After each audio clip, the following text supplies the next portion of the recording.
What up and welcome to the CCP Creatively Challenged Podcast. My name is Caleb Bateman, but you may know me as Black Bear. Here with me today, as always, spinning the topics and the ones and twos, DJ J. What's up, Jay? What's up? How you guys doing today? Beautiful, man, beautiful. My brother from the same mother, Master Bateman himself. What's up, Josh? Got Nina in my palm and I'm masturbating. Ooh, damn. Hey, that's clean. That's clean right there. In the streaming sensation. I'm coming out with it. Oh, a new track. I'm gonna steal your whole bar. Y'all steal your whole bar. Yeah, well, I think that was already pawned off. Potentially. It's hella funny, bro. That is fool Josh over here doing a Soulja Boy interview. DJ J. I caught that. Hey, bro. Soulja Boy, one of the most entertaining motherfuckers I've ever seen in my life, man. Alright, he's hella funny. He's popping up. So funny. Well, hold on. The streaming sensation himself. Oh. Shin, the motherfucking legend. Baby! What's up, Cedric? I'm gonna tell you this right here. What you gonna do, brother? Oh, what you gonna do when DJ J, when Black Bear, when Master Baby come riding all over CCP on you? Ooh. You know what's crazy? What's crazy is that I think Hulk he be dropping the N-word sometimes too. So it's all good, man. NWO, brother. I was like, man, every day I gotta come with a line. Yeah, well, shit, Master what? Bateman's raising the bar. I was like, damn, bro. What if I chose wrestling today? What if every time he said brother, he used to always say brother a lot. Yeah. He really wanted to say nigga, but he couldn't. Damn, maybe that's what started. Maybe that's how it started. You know what I'm saying? What if he really wanted to say nigga, but then they're like, I'll tell you. I can't say that. What you gonna do, Hulk? We coming for you, nigga. Yeah, I was like, yo, wasn't that that was Booker, right? You said that was Booker? Yeah. Stuff like that. Yeah, he looked dumb too. When he said it, he was like, fuck. Bro, that was live, man. Yeah, it was. Vince was in the back. Like, it would be awkward, like me saying the N-word in the all-white audience, like everybody's white around me or something. It'd be like, what the fuck am I doing? Even I would be like, yeah. Yo, you got to double down at that point. You got to double down. That's all you be like, you just nigga. That's all you say. Hey, man. Once again, shout out to twitch.tv/blackbear. The folks is coming through to watch the podcast recorded live. If you can't catch us live, that's A-OK. We do upload the audio version on Fridays, as well as YouTube on audio. That's on all podcast platforms. Just look up Creatively Challenged Podcast and/or CCP. You'll find us. And then on YouTube, you have to check out my channel. I upload it on my channel. So just search Black Bear. That's BELACBEAR. So come check us out, man. What's Pat McAfee saying? Be a friend, tell a friend. If you didn't like it, act like it never happened. I love that. That's some funny shit right there. But I'm gonna keep it a buck with y'all, man. It's dry out here in these sports streets. You know what I'm saying? Ain't much happening. I mean, the only thing we got is some We're talking about where's the Sam Darnold trade, the scandals going on right now. Yeah. Lakers won again. I mean, bro, we just... Yo, what's crazy about the Lakers? Until playoffs. Yo, the Lakers, this was like crazy. So the Kings and the Lakers, they played pretty recently. I say that, it's like last week. And the Lakers beat the Kings by like 20 points. And Kyle Kuzma put up 30. And the Kings is just, they just doing what they do. In the middle of the year, they got to fall apart one time. And then they make trades. They make trades for, like, nobody. Like, I don't know. Like, It could be salary dumps. Like this. I don't know, man. How many years do they do salary dumps? Yeah, exactly. I mean, the one thing I will say, though, is that, like, De'Aaron Fox, like, perfect. Like, good. Like, that was a good pick.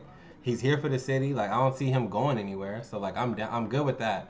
Halliburton, once again, very solid pick. Buddy Hield, I'm starting to become a believer, man. I used to really like Buddy Hield, but now, like, dude, he's kind of trash, bro. Like, I don't know. I think Terrence might have been right. But usually this is all over the place. Usually when we start this podcast, we like to start things off with the warm up. So that's Master Bateman's burning question. Josh, what do you have for us this week? Yeah. Hey. So, what's one of the stories that you like to tell, or whenever you hear someone talk about it and it involves you, that you get all a little giddy about it? Your hair raises up a little bit. You're like, oh, you talking about me over sir. there, huh? You talking about me? Yes, sir. Huh. Let me see about me. I don't think the one that cracks me up the most. The one that cracks me up the most is that hit stick I put on. Yo, was it O'Brien? O'Brien, we were playing tackle football, man. Playing tackle football back in the good old days. I was probably, I don't know, 15 or something like that, 14. Josh, yeah, because you were still in high school, so like I must have been like 14. And we were all, it was around that time. We were all playing at the park. It was probably like 4-on-4 or some dumb shit, I don't know. And Josh, I remember Josh told me, I misheard him. Sorry, we were playing with a new group of folks. I didn't know O'Brien. I didn't know him like that. And I didn't know a lot of the people that we were playing against. And I thought Josh said, I don't like that guy. Like, I don't fuck with him. And like usually when we play tackle football, like, nobody's headhunting out here. Like we have obviously no pads on and shit, but we still play tackle football. And yeah, we do get injured from time to time. But for me, I was like, oh, that's green light. Like, I'm about to rip this dude. I'm gonna rip this dude, right? And then as soon as I saw him, he was out there. He think he's gonna score a touchdown and shit. And I just had to run him down. I don't know what he was trying to do. He thought he was gonna. I don't know. He thought he was gonna like just jump over me or something. But I blew his ass up. No, I swear I could be making this up, but I'm pretty sure his shoe came off. And that ball, nah, it came out. The ball came out. Yo, bro, that shit. Yo, I remember that hit, cause bro, I was so hyped, nigga. I ain't never been that hyped in my life on a football field, dog. Yo, I don't remember who the quarterback was, but they threw me the pass the next play, bro, and I dropped it because I was so. Yo, remember, Josh? Because you were right there. You were right there too. Yo, remember I blew his ass up. Right? Yo, he was like, I think two quarterbacks out there. I think his collarbone fell off and shit, and then he fumbled. Like, he clearly fumbled, and like neither did Josh or I care about that fumble. We was over there just talking hell and shit. Like, oh boy, all of that, bro. All of that noise, bro. And then yeah. Like, nah, the best part was he was like, see me on the basketball court. I was gonna say so mind you, like I'm 14. I think I was like 13 or 14. I can't remember, but. I guess somewhere in there, and he's Josh's age, so he was like 16 or 17. Yeah, depending on. Yeah, around there. So like he got 3 years on me. He's there an adult at this point, man. Yeah, he's there an adult. Yeah, he was salty as fuck, and then he was just like, "Come see me on the court or whatever." 6'2". I think he's taller than said, ain't he? Probably. Is he taller than you, or is he like as tall? O'Brien was taller. Yeah, he was big. That's crazy. That's the tallest dude out of our crew, man. Yeah. Yeah, I had to take him down, bro. I had to take him down, man. You know what I'm saying? And then, like I said, so after the hit or whatever, right? So after the hit, like me and Josh talking our shit or whatever, and then there was a timeout or like a stopping the game. I think it was like after we handed off possession, and then me and Josh was talking and shit. I said, "Yo, you say you didn't fuck with him, all that stuff," and Josh was like, "What are you talking about, bro? I'm talking about this guy." And I was like, "Oh shit." Cause then you said like you knew him or y'all was cool, and I was like, damn, that's my fault, bro. And it was crazy because I had an opportunity to rip that dude too, because he was coming over the middle. He didn't even see me. But I was like, ooh, I should have just destroyed this nigga. But I didn't. I took it easy on him. You know what I'm saying? I got my hit stick of the day. So I had to say that story. Crazy part is like me and OB wasn't that cool after that shit, because like I started chirping at him at school, because I'm just like, bro, you got lit up by junior high schooler, bro. Yeah, I put it on him. We almost on our way out of high school, my guy. Like, what you doing? What you doing? You were on the basketball team, bro. Like, you can't get up on the field. I don't know what he was trying to do, because he like, I don't know what he was trying to do, bro, I but don't remember anything that he was trying to do, dog. He just didn't do anything. he didn't and get then- none of that. Yeah, Yeah, whatever he like- thought he was trying to do did not Yeah. happen. Yeah. Look, I'm gonna let you know. I had the full view because I was playing safety. Full fucking view. All right. This shit was hilarious. Man. So, he get the ball right. He shook somebody on that team. Yeah. Try to jump over Johnny, and here comes Caleb. Caught that man in the air, bruh. Shoe fell off. I caught the shoe because I thought He's like, caught the shoe. I thought the shoe was ball, bruh. Johnny gets the fumble, and then while this is all happening, you're looking at Caleb and Josh like fist bumping, chest bumping. We was turned up, bro. We was turned up. What's going on? You know, Yeah, because the ball was live. The ball was live. Yeah. Nobody noticed Johnny gets slammed hella hard by O'Brien. It was just like, God damn, you know, Johnny could have hit his head on the sidewalk or something. Way to take one for the team, Johnny. Way to take one for the team. We just kept it moving. We just kept it moving that day, bro. Man. It was like computer animation when they get a hit stick. It was like, yeah. The ball's on the floor. Oh man, yeah, that's the good old days, bro. Living with reckless abandon when you're young. Cause if I do that shit these days, I'm gonna get hurt, bro. I'm gonna be donezo. See me in a fucking wheelchair. Yeah, that's facts. That's why I don't jump. All right. That's why I don't jump. Oh, I'm not trying to hurdle nobody, bro. Oh yeah. In the game, nah. Yeah. Don't leave your feet. You don't jump because everyone around you is like 5'8", bro. No reason. Basketball, no reason to jump. He just be dragging. You be dragging folks. Oh man. That's mine. That's my story. Who's next? So that exact question. So we're just bringing up older stories. Yeah. That stands out to us. Yep. Yeah. Okay. Like, one of your favorite, like, even if it's a new story, but like, you know, you would like to tell your friends or something. You feel me? Like, damn. Okay, you go, Seth. You go. I was like, Jay got some recent shit he trying to get off his chest. I got hella shit. I've been knowing y'all for too long. hey, the crazy part is they be saying some funny ass stories off of the pod. I'm like, damn, bro, you said that shit. Hey, bro. Nah, it's best to keep some of that shit off the pod, bro. Don't be airing that out. I'm just saying, like, because we were talking about like how he just fell down and he was just sweeping. I got a story.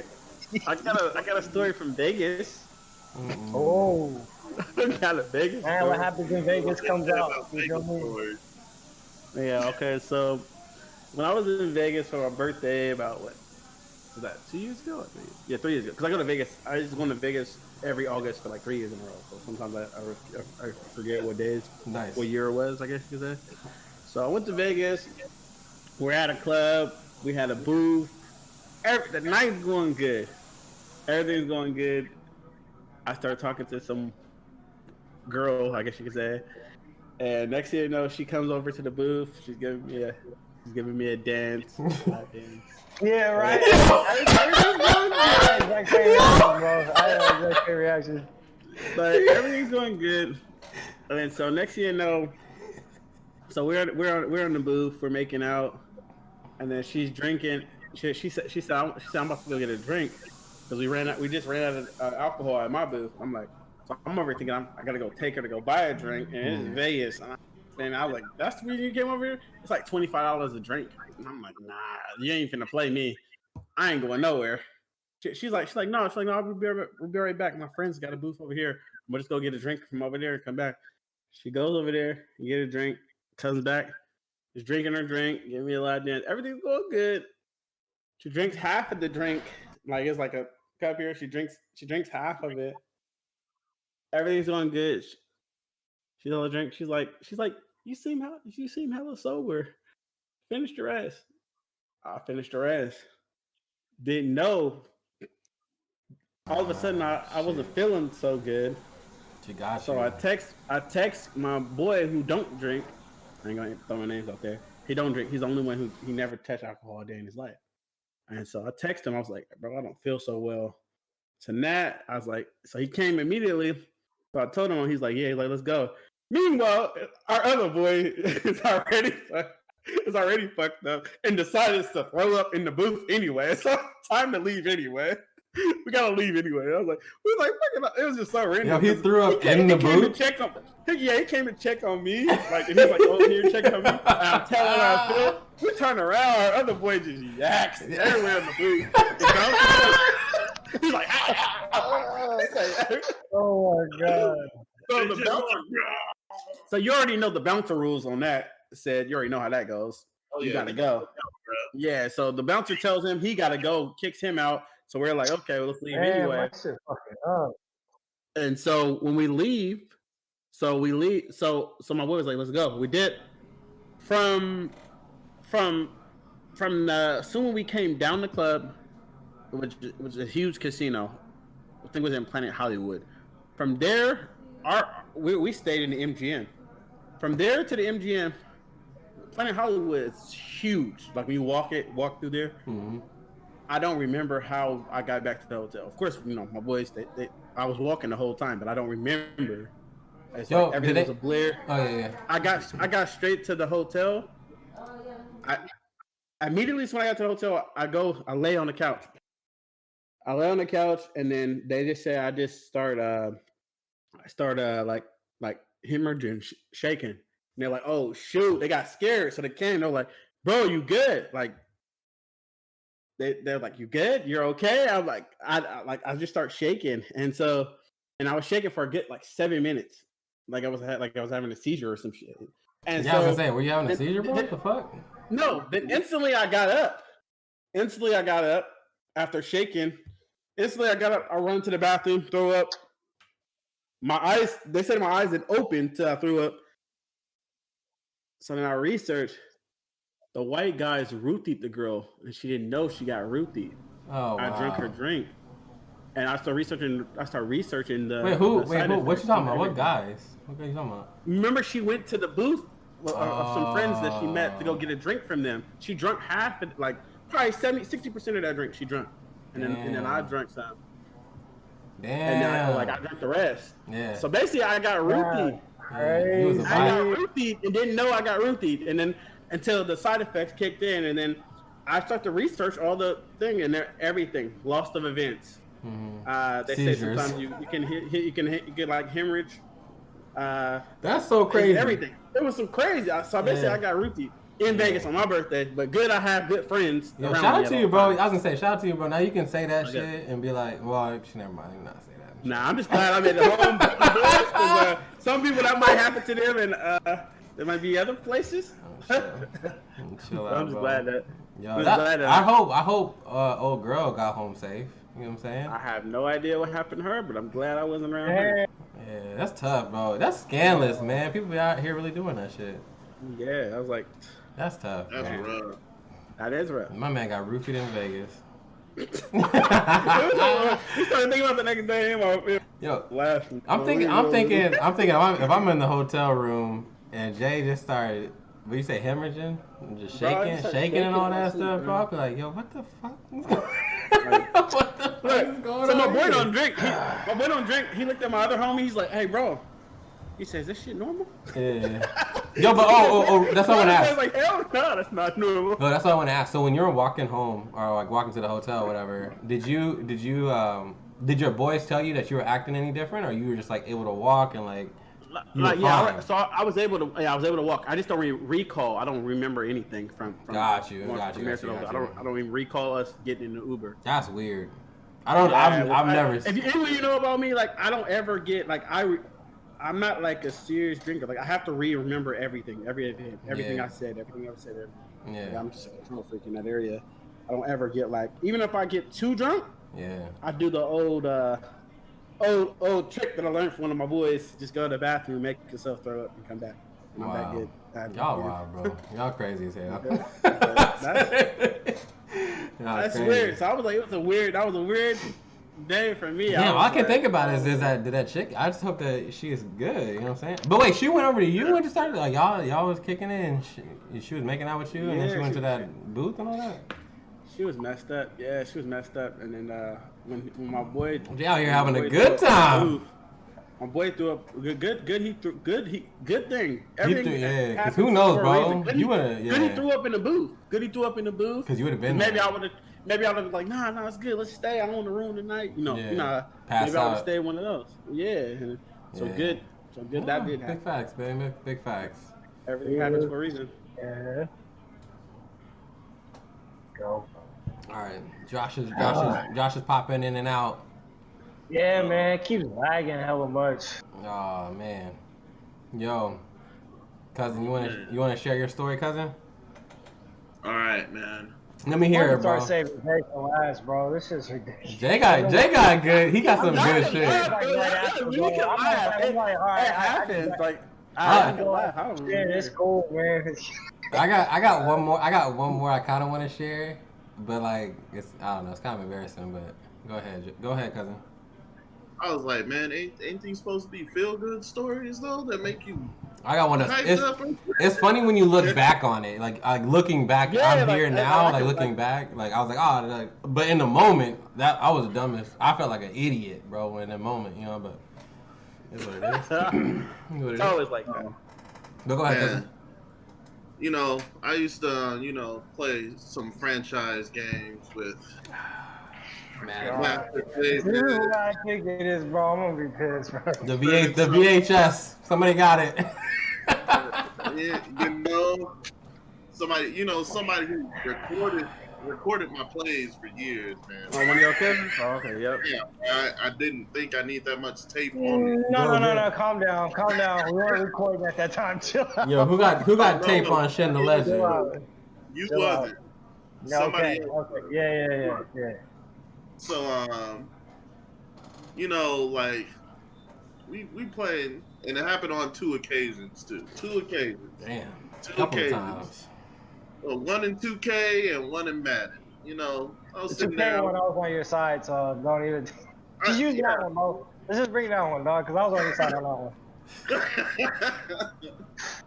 So we playing Madden. We're gonna do the Madden one first. We playing, and I'm about to go to the military, so I was like, come on, let's get this franchise going and stuff. So I'm 4-6, and I was like, damn, bro, I'm having a rough time. And then they're making fun of me, blah blah blah. You're trash. You're garbage. Which Man. he was. Okay, and I was like, watch, bro. I was like, watch. I'm gonna make the playoffs, and I'm gonna win the Super Bowl. All right, 4-6, and I'm on like a 3-game losing streak at this time. It ain't looking good. It ain't looking good at all. So they just started laughing so hard to where I couldn't even get a word in. So I leave. I go home. And I was like, man. I was like, man, I can't even say shit. I was mad. I was frustrated. But Gotta love it. game 1, got another win. All right, we on it. Got another win. Oh, no, he lying. You lying. What? How am I lying? No. What happened was he decided to sim because remember you were about ready to go to the military, so he decided to sim all those wins for you, dog. Josh, calm down. We're talking about the first game, okay? I won every game straight, and then I was supposed to play my Colts game that Caleb was supposed to play, because Caleb really wanted that Colts game, but you two were arguing about who needed to play, and then it was like, well, in the game. Yeah. I was like, as long as I get the win, I don't care, And then he was like, the other person was like, don't worry, I'm gonna beat him in the playoffs. Anyway. I love it. My disclaimer. I said, no, do not sim that shit because I know he's going to win. Yo, this. He said that. Yo. Not to mention, he's already 0-2 against me with his team, his star-studded team. Yeah.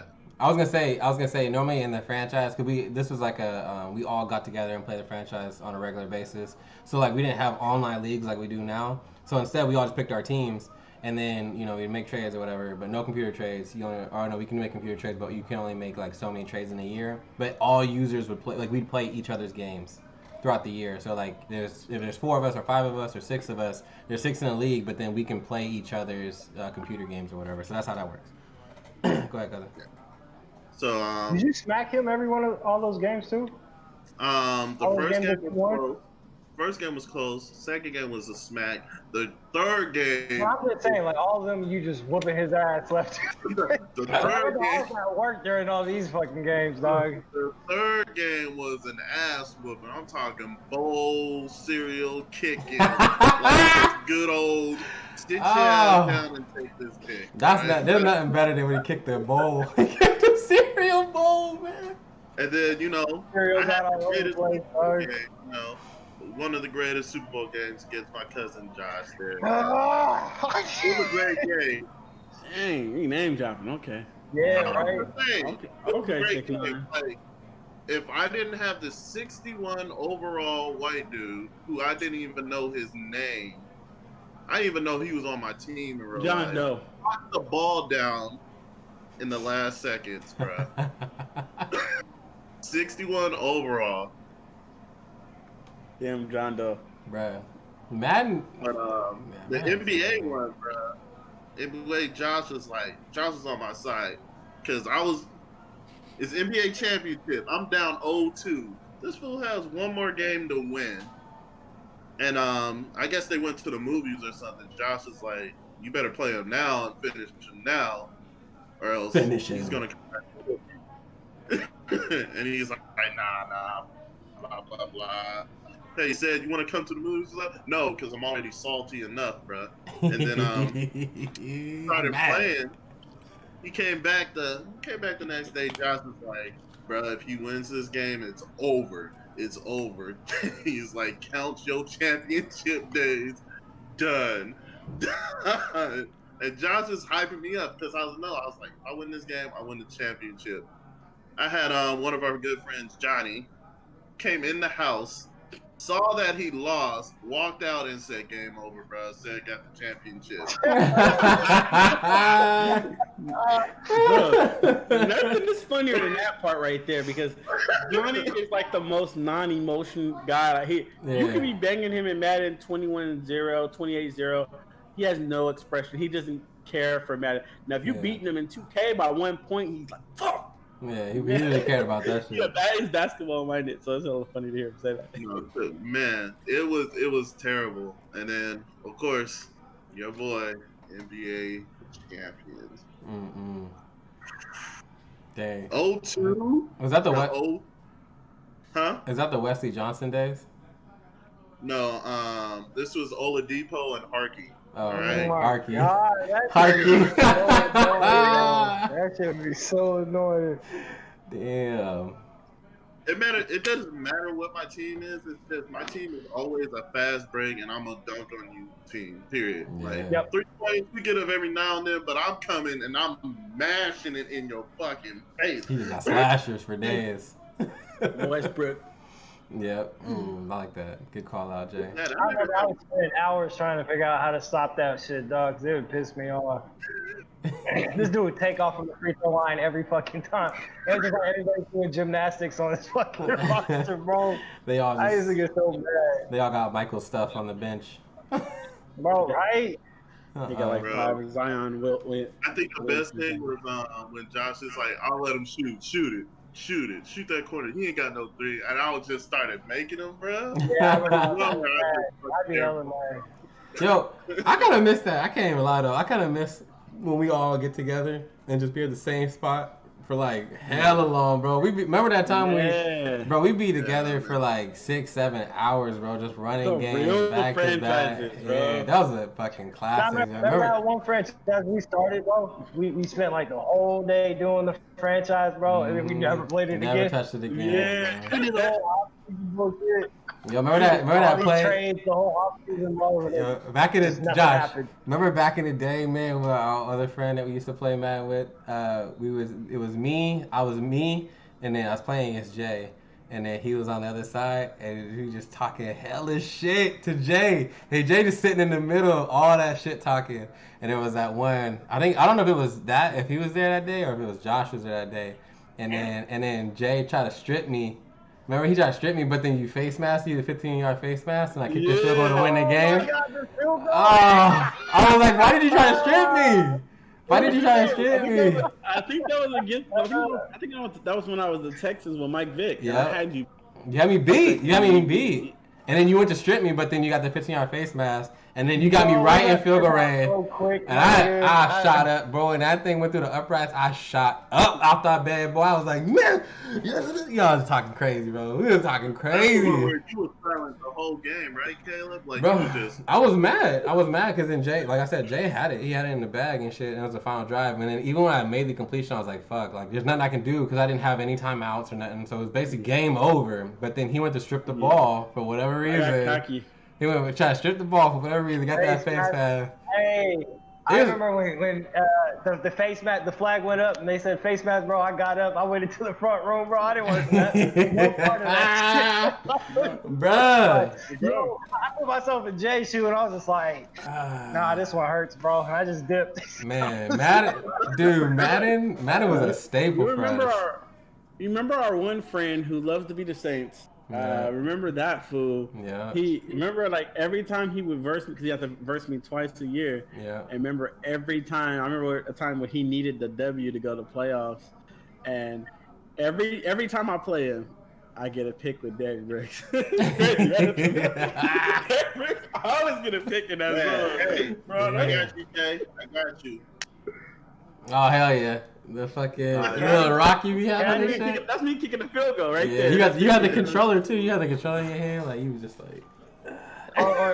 Or he smacked that TV, bro. Hey, don't hurt him, caddy. Don't hurt him, caddy. Oh, yeah. Hey, Don't my hurt him, goal is caddy. not to get hurt. Unlike my other friend who punched grounds and stuff. Oh man, yeah. Me? He was taking it out. Yeah, Josh taking it out on some things, boy. I'm a little smarter than that. Oh, I'm not lying. I used to be in Josh's head. You don't understand. I used to be in his head it's when I like played no, that. but playing Madden is legit. It's legit. Like, are you good at the game? That's a part of it. But then also, can you fuck with your opponent? And when you sit in that and then say, yo, when you in the same room with him and like you are fucking pissing him off, like that's you're doing your thing because then he start throwing picks and shit. It just gets worse on that side. Meanwhile, you over here just living la vida loca, or you're eating that pie because then it goes the other way and you know what I'm saying. Now you fucked up. I used to mess with people's heads so much. Like it used to be like if I'm playing you guys, I was like, okay, yeah, you want shotgun? Oh, okay, you doing the HB dive? Oh, don't try that shit this play. I got this on lock. I already know what you're doing. Let's go. Yeah. I already know you passing, and so like, or make you audible. Yeah. I'm gonna say you pass, but I want you to pass. So I'm in cover 3. I used to just mess with people. I was like, yeah, I'm running left. I'm gonna run left all day. And I really run left. I was like, what I tell you, man? I'm running like 3 plays in a row. Yeah. I'm running left. I'm like, you ain't gonna stop it all day. I'm gonna keep tossing. I'm gonna keep tossing the rock. So you have to put your best run D out there, and then play action happens. Yeah. You know, I always got to get a fast receiver. Always got one. Dante Stallworth used to be your guy, bro. Right. I used to be in people's head. I was like, oh, I already know what you're right now. You running. Oh, I already know. Touchdown. Touchdown right here. I fucking love it, bro. And sometimes I'll say that because I don't want you to run cover 2. Yeah. On the play I'm doing. So if you run in cover 2, you're like, yeah, I'm gonna check this shit. Yeah, we audible out of this. Cover 2 man. Audible out of this. All right, Josh, what's your story, bro? Let me hear it. So, mine, you and me just moved out of the old neighborhood, and it was me and my homeboy. I'm not gonna say any names. It was me and my homeboy. We were walking back from the house back to the old neighborhood. You know, we're just probably chopping it up, talking about football or whatever. And you guys remember that street, that long ass street with the park in it? Yeah, with a church on the. I don't know what it was. A dance studio or some shit. I don't know. Yeah. Remember, it was the park that we used to play football on all the time. Yeah. Before we started kicking it with set in there. So I got you. That was home. That was like home, by the way. like, home field. Yeah. And it was probably like 9 o'clock, 10 o'clock. It was dark. It was dark as shit. So we're sitting there, we're walking down this long ass street. You know, that street's kind of creepy at times, you feel me? So we're just walking, and all of a sudden you just hear like pedaling, bro, like someone on a bike. And they're coming, and then we turn around, bro. We turn around, and they coming straight, right, bro? They coming straight at us. Yeah. But this fool has a mask on, bro, and he's pulling up hella quick on us, bro. And this fool gets like right in front of us. So I turn around, bro, and I go, "Yo, what's good?" Like I'm ready to fight. Yeah. And bro, all I hear in the background. Push that boy, he gone. Boy, he gone. He running a 40. Alright, you knew it. That boy gone. My nigga, I turn around, my nigga, and he's passing up the park, my nigga. He's gone, and I'm just like, you can't even see him no more. He gone, boy. So I turn around, I turn back around, bro, and I'm like, yo, what's like? I'm getting ready to fight. Josh like, damn, I guess it's you and me. Mask, and he's one of the homeboys from the neighborhood. Yeah. He just pulls off the mask. He's like, yo, why is homeboy running? And the worst part is, my nigga, like I walk in the homeboy's house, bro. He's just in there eating chips, playing video games. Well,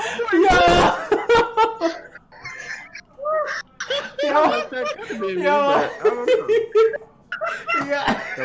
Like my dad, cause I don't play. My instincts be on clean. Yo, he said. It sounds like it could be me, but I'm not sure. He said. Meanwhile, Josh getting, bro, he know Josh getting stomped out. Josh getting stomped out and robbed. This nigga's just like, he was acting like ain't shit happened. I walked back to the house. I'm just like, yo, bro. He's like, oh, Josh, you good? What's up, man? Yo, what's up, Josh? How you doing, man? Yeah, I forgot my Walkman at home. Yo, he put the Jets on. Oh, Jesus Christ, bro. That's hella funny. Hey, Josh, let him know in the chat who it was. Oh, man. Yeah, because I'm lost. Drop it in chat, bro. Let them know, man. Damn, that's hella funny, bro. I fucking love it. Josh, remember we used to walk to school at lunchtime? Not even nowhere near like it's like 12 o'clock and we like, yeah, I guess we'll go to school.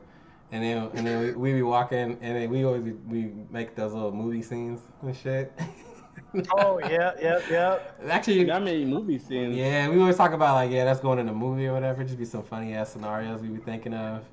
Oh man, bro. I feel like that would go in there so well. Just you and your boy. Did you talk about creating a movie? Yeah, but I can't. Yeah. But a lot of that shit, I don't want to. You know what I'm saying? There's some stuff in there that's probably not suitable. There's wild stuff. It's not suitable. That shit's just not suitable these days, man. All I remember from you guys was want a cigarette. I want a cigarette. Yeah, see, nah, we're not getting into none of that shit. Yeah. None of that shit, bro. I sound familiar, Josh. I know why. Hey, but y'all don't understand. Like, y'all don't really understand. Jay got to defend him. Hey. Y'all don't understand. No. That's why I never held it against you, because you was like Jay, you was one of the people who was like, nah, man, don't do that. I don't do that. Y'all don't understand. Like, my instincts, like, I really like grew up like in the like hood. Like I'm talking about like I have like my house shut up place. He had Usain Bolt looking slow out there in these streets. As a kid, I was not fucking around, bro. Anything I was taught to get away from me. Josh looked back and all he got his pebbles kicking up. I get away quick. Remember that 7-Eleven? Remember that 7-Eleven story we had? Me, you had said. Oh, Yeah. Slurpees. Yo, what happened? I Oh was like, my God, yeah, I remember that shit. what's my first instinct is get away, bro. Yo, what happened with Get this? away, What bro. happened with the Slurpees, man? Tell the people about the Slurpees, bro. Oh, you gotta let them tell you, bro. Josh probably think about that. No. I'll let Shin do it because Shin was probably the most hostile out of us two. Like I was kind of hostile. He was hostile. Yeah, Jay was like, "Yo, let's go." Cool, because, like I said, that PTSD kicks in because Shin don't fuck around. He's been around some real shit too. Hell yeah. Right. I just think it's dumb, and we're just gonna leave it right here. We don't need the whole story. I think it's dumb how people think they own a 7-Eleven, you know, just because you want to do your 30 work. And, you know, like when I'm with my homies and, you know, we're catching up and stuff, like those are my times. Those are the times I cherish the most. Yeah. So I'm gonna get hostile if somebody be like, "Oh, I don't like you around here. You know, you're having too much of a good time." That's all I'm hearing. I was like, "What?" Yeah. Like, bro, it's a 7. You don't own a 7-Eleven. Like, you guys get busted down there every single week.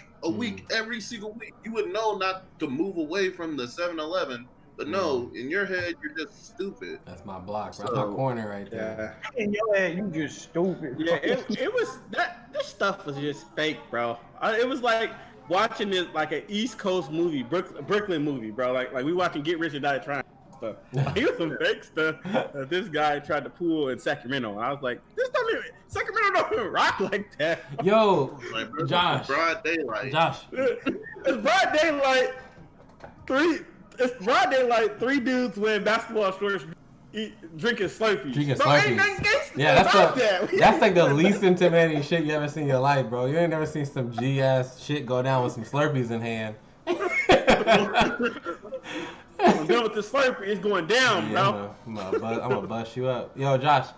Yo, am I tripping, bro? Where was that when we were walking? Man, maybe I'm tripping, bro. Cause I guess when we was walking somewhere, and a dude had he had pulled up and he had like a gun in the car or some shit, and we was gone. Am I tripping? And we was going? Yeah.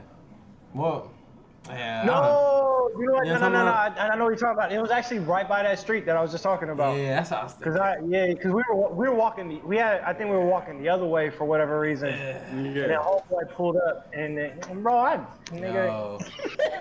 Bruh, yeah. I had like so many guns pulled on me, dog. Yeah, we got quite a few stories, bro. We about to just trickle these out. You know what I'm saying? How many times have you gotten a gun pulled on you? Was shit, bro, because this. Bro, me and Josh had one, and like, hey, you remember at a time where one of our friends used to have these funny feelings, so he wouldn't go nowhere, but he would never tell us. He's like, I got a bad feeling. Yeah. Because I think this was the night me and Josh would have probably stayed at his house and played Nah, Madden. no, I wouldn't have. I wouldn't have gave a fuck because there was a party going on. I was trying to go to the party. I didn't give a fuck. That's nothing stopping me. Ain't no feeling stopping this. Hey, now that you say that, you're right. Every time that that person has that funny feeling, that's what. Remember that police incident happened at the park. That's true. Yep. That's true. Yeah. The next morning it was adventure time for us to go go downtown. Hey, you know what? We gotta go over these stories. Oh man, yeah. Nah, bro, you know what's crazy is like this nigga said always had like perfect timing. Like there's that one, where y'all niggas came and swooped the nigga up, and then there's the other one where I remember Caleb was like going to school. This nigga Caleb always rocking fucking blue, bro. I was gonna say that too, Josh. I was gonna say that too. Yeah. So yeah, I remember one time I had like a conversation with Caleb, and I was just like, but hold on. I was wearing a Cowboys jersey, bro. That's not. I was gonna say that. I was just gonna say that. So Caleb had this little outfit where he rocked his Cowboys jersey, some blue jeans, and some blue forces. Yeah, the blue forces got fucked up. I was like, bro, we are in the wrong neighborhood to be sitting here rocking all that shit. Yeah, but I was looking he goes, swaggy, I don't give a fuck. Like, he tells me I don't give a fuck. I don't care. Now, bro, this is probably the quickest argument ever because quickly I go, you know what, bro, I can agree with that because I don't give a fuck at times too. Yeah. So yeah, you go ahead and do whatever you want to do. So literally, this nigga, he goes off to school, and for whatever reason, I get scheduled to work in the morning. Yeah. So I start heading to work, and as I'm going to work, as I'm going up to go, what is it, Valley High? Is that the crossroad? It's like Valley High and It was Mac Road. Center Parkway and Mac Road. Center Parkway. There you go. Center Parkway. Center Parkway and Mac. Mm-hmm. Right by across street from 7-Eleven. Yeah, right across the street from that 7-Eleven. Mm-hmm. So he's over here at the crosswalk, and there's three niggas. It was two dudes in a big ass pit bull, bro. Yeah. Big ass pit bull. In a big ass pit, bro. Big ass and pit bull. they're like surrounding him, and like I can see from where I'm at, like, yo, this. That Caleb don't know these motherfuckers. Cool. I don't know these dudes. Yeah. So, bro, I book it to jump right in the middle of that shit, bro. Yeah. And I was just like, yo, what's good? Yeah. And for whatever reason, these niggas just all of a sudden they back up and they just like, yeah. Is that your friend? Like, yeah, Josh said he didn't hear for no questions. He said, no, it was good. Like, man, cause yeah, I remember, bro. I was like, oh man. So for me, like you said, I was walking to school. I don't even know. It was probably like 9:30 or some shit. Never on time, that's for sure. And then so I was walking up Center Parkway, and then I seen him come. But I was like, Josh, like you said, bro, like, I just don't give a fuck. Like, in my head, I'm thinking, this is probably not a good situation.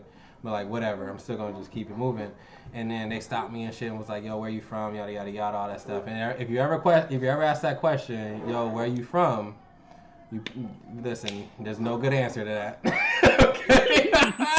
so I was like, yo, I don't rock nothing, bro. Like, I ain't with that shit or whatever. And he was just like, nah, I mean, you all like flagged out and shit. And I was like, bro, I'm not flagged out. There's no fucking, you don't see nothing in my pockets, bro. All I got on me is these blue shoes. But in my mind, I'm thinking, yo, like, all right, clearly shit might pop off. But what has me stressing was that big ass pit bull, Josh. How big was that fucking dog? That motherfucker was big, that bro. dog was hella big, bro. And I was like, I was with it. I was like, nah, it's cool, bro. Like, we got a funkus, whatever. But like, if that dog gets rawed up because his owner he catches a couple pieces, bro, I'm fucked, bro. Like, there's nothing that I'm in a bad spot. And then so when I saw Josh pull up, just like we always say, Josh, man, every time we go walking, cause we used to walk the neighborhood on a regular, bro, which you probably shouldn't have done, but it is what it is. But he pulls up, and then the tone changed, because now it's even. It's 2v2, right? Still the dog is there, but I'm like, whatever. Like, I don't even care no more. So Josh gets there, I perk up, you know what I'm saying? Like, oh, it was good. Like, all of a sudden, we want to have fun. Because, like, remember when we used to... bro here now. Yo, because it's even now. And as long as we can take care of the two dudes, like, at least somebody can keep an eye on the dog, you know what I'm saying? But, like, there's times where, like, Josh and I be walking through, like, a big-ass crew. It's late at night and stuff like that. But for whatever reason, whenever the Bateman boys together, we be talking crazy, boy. He was like, I wish a motherfucker would say something crazy, like something stupid to me right now. And then we be yelling and shit, walking in between the big ass crowds, like not giving a fuck about nobody. Just being hard headed, you know what I'm saying? Just being hard headed. But I never bang though. I never gang bang. Just keep it being. I will never forget this time at when we all three of us were working at Taco Bell at one time, which was I worked there for like should never 6 days, bro. No. Like they had a hard time separating me and Josh. You had this motherfucker in the mix. Yo, we was like the tightest crew, bro. Shit. I always forgot that you worked there for. I worked there for real like 6 days, bro. Like I ain't been there that long. No, because that's when Josh went on vacation. Yeah, I was just gonna say that. Like, Kev opted in. I went on vacation like a day or two after. I come back, the nigga gone already. I legit called. I called, right? I say, yo, I'm probably not gonna come in today. It's raining hella hard, right? And I'm not gonna walk in the rain. Like I'm not walking. And, and I called. I said, yo, I'm probably gonna make it in today. And he was just like, why, basically, right? And it was that dude that Josh, remember the guy with the eye, the manager with the eye? Yeah. So I got a story after this. Yo, he picked that. He was one, and I hate that motherfucker. Me and him did not get along, bro. We did not get along. And then I was like, yo, I'm not coming in today. And he was like, why? And I was like, yo, like, I'm sick, right? And he was just like, I mean, are you like basically challenging me, like, are you really sick or whatever? I was like, yo, it's hella raining, bro. I'm not coming in today. And then he was just like, no, you need to come in, all this shit. And I was just like, hey, bro, all right, I quit. Never mind. I just hung up the phone. I said, yo, I'm not gonna walk. But the only reason why I had such an issue is because they would treat.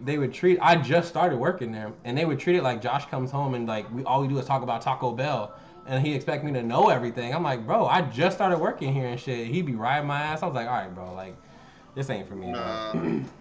Because I mean, with that, it's because a certain person didn't like Josh, and like Josh would get on his ass like all the time, like, and at that time, it's like at Taco Bell, you couldn't tell me, nor especially Josh, you couldn't tell Josh shit. You couldn't tell us shit because like, you know how to do our job shit. So if you come over here with that old, I'm new to being a manager, I don't give a fuck. Like, do your job and I'll do mine. Stay away from me, you know.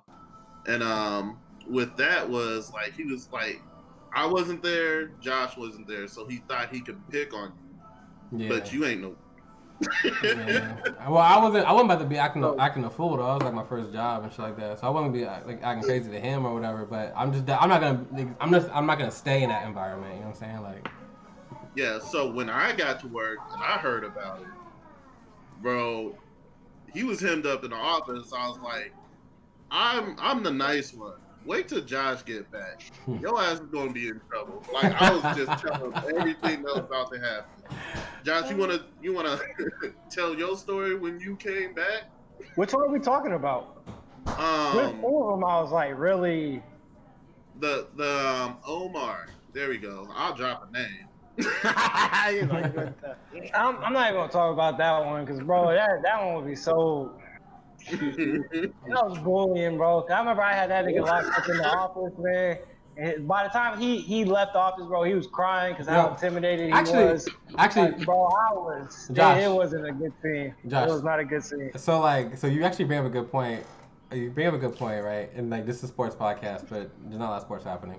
But like, think about like the environment that we grew up in, and like how. Actually, we were kind of talking about this before, like with like I just had a baby boy a few months ago, and I'm thinking about how he's gonna grow up and how he's gonna like mingle and coexist in school and like cyberbullying and all this bullshit. But in the same predicament, you have you can't really okay, so there's cyberbullying happening, right? And then you also can't necessarily say certain things to get people off your back, right? Like how do you challenge that? Like, I mean, growing up, a lot of comedians will tell you that they got good at snapping because people kept picking on them. And you got to be able to you got to get your jokes off first or people are going to start piling up on you because you look like a target, right? So what we grew up in, like you said, that was legit probably like you probably kind of admitted like that's probably bullying. You had them tied up in the office and stuff like that. But like that was like a dub for us, bro. Like back in the day, like we would get on like don't show any sign of weakness, bro. If you show like the smallest thing that like this is getting to you, all we're gonna do is bite down harder. And like I still have that tendency from time to time. Like I remember there'd be days like back when like it was just a few years ago. I was like in the library, right? This is back when I was in college, community college, nothing crazy.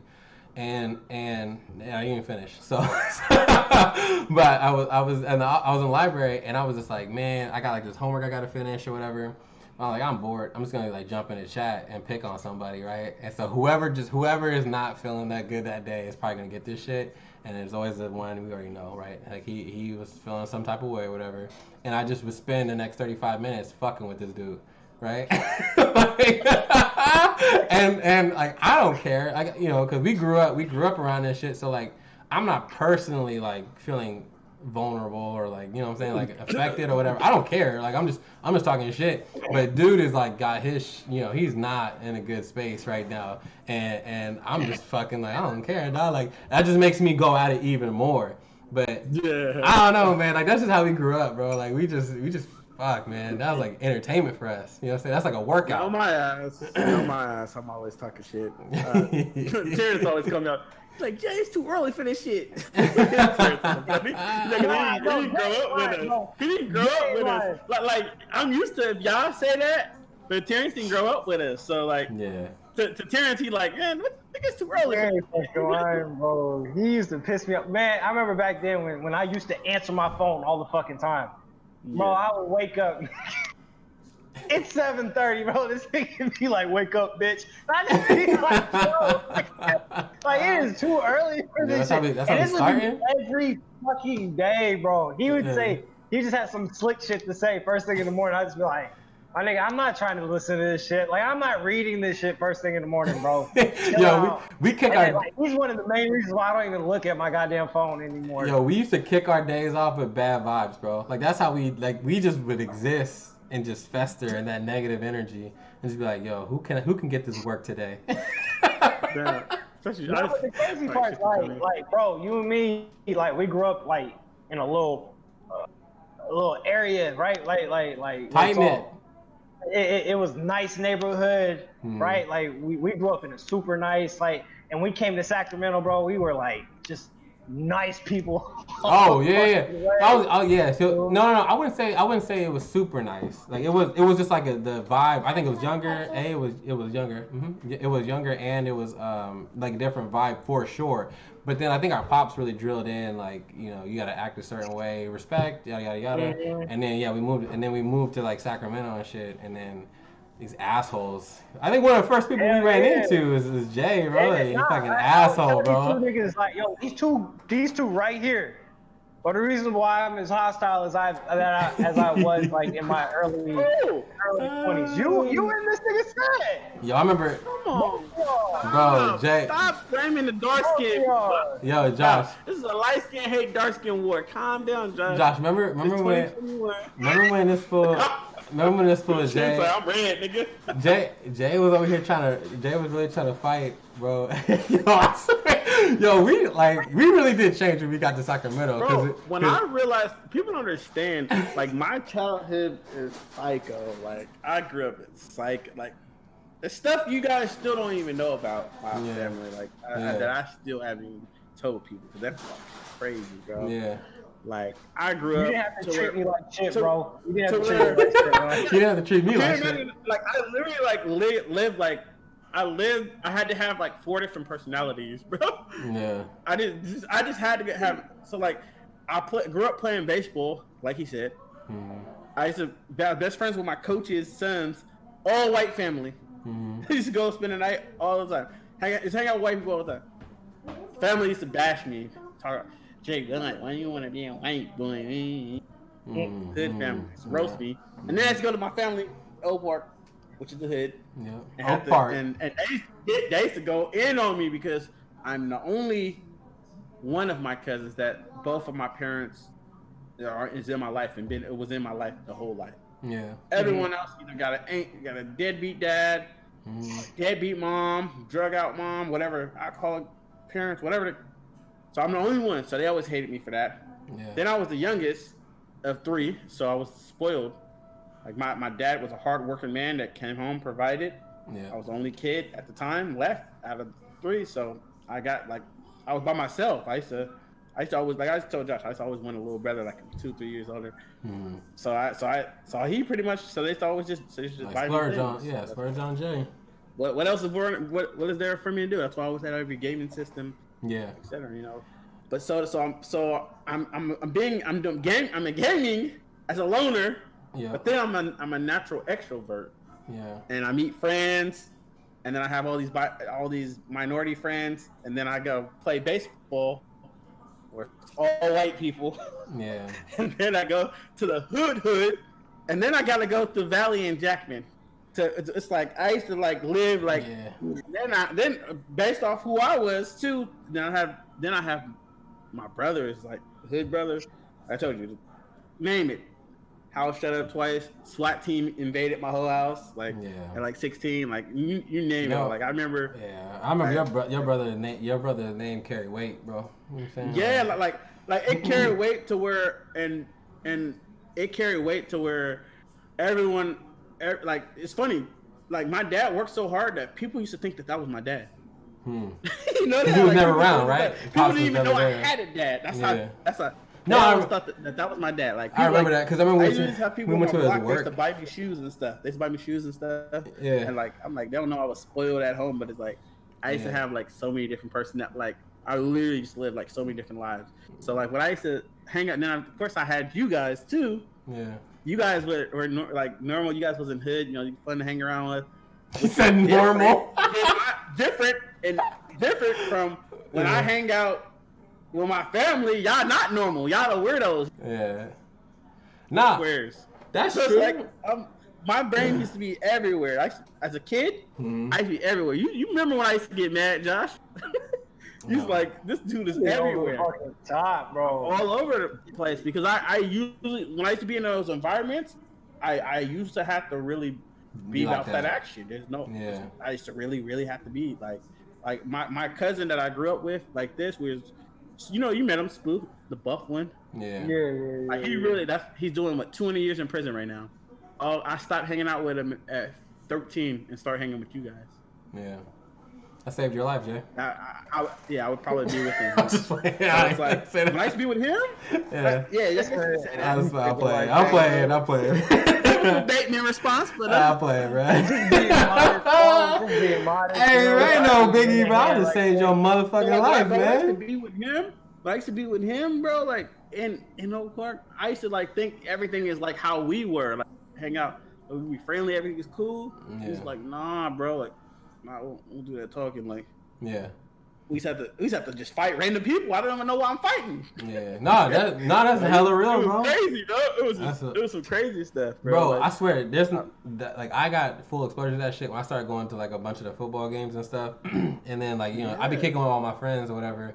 But a lot of these folks like just annoying, like they be banging and shit like that. But it is what it is.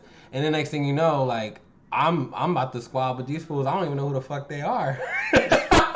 But then because of association, now I'm affiliated to this shit. And like there's times where we were like going home, like we just driving home, bro. Like a friend's mom picked us up, and just because we are together and we all been associated now with this clique, dudes pull up to you, mind you, dude's mom is driving us home, and they got the black flag hanging out the car, like they about to pop off on us and shit. I'm like, damn, bro, like.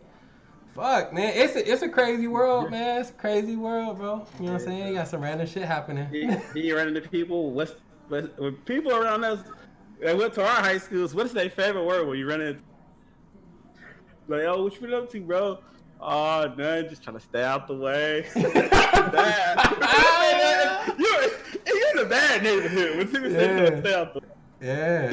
That's big facts, man. You go to like middle class, you're like, what you been up to? I'm like, oh, nothing much. She's hanging out with the wife, doing stocks and raising the kids. They're doing anything like normal stories. Like, we were like, oh, just staying out the way, bro. Oh shit! You heard what happened to what's the name 2 weeks ago? No. But Jay, you also touched on some very key shit, which is like a mentality. I think that we at some point need to like start to change, which I'm appreciative of the direction now. I feel like a lot of the youth is kind of picking up and they're changing their behaviors and they're changing how they want others to treat them and things of that nature, right? Correct. But you were mentioning how like because you had your parents involved in your life or just small shit like that, like that's what alienated you, right? And that made you that like brought me back. That brought me back. And you talk about crabs in a barrel mentality. My sister is probably like my sister and my dad are probably like the two realest people I've ever met. Like you won't ever see them fake it, and they're like big hearted. If they go hard on you, you deserve it 9 out of 10. Mm-hmm. Like that's just who they are. Now my mom is a little she's crazy, so her family's crazy. So she's an emotional crazy character, so it's a whole different thing. But she loves people though, so she's always trying to she's one of those people that love so hard that she try to like force things, and I'm like, Mom, you can't force people to do what you want them to do. Yeah. You're like, Jay, shut the fuck up, don't tell me. That's pretty much that is the response.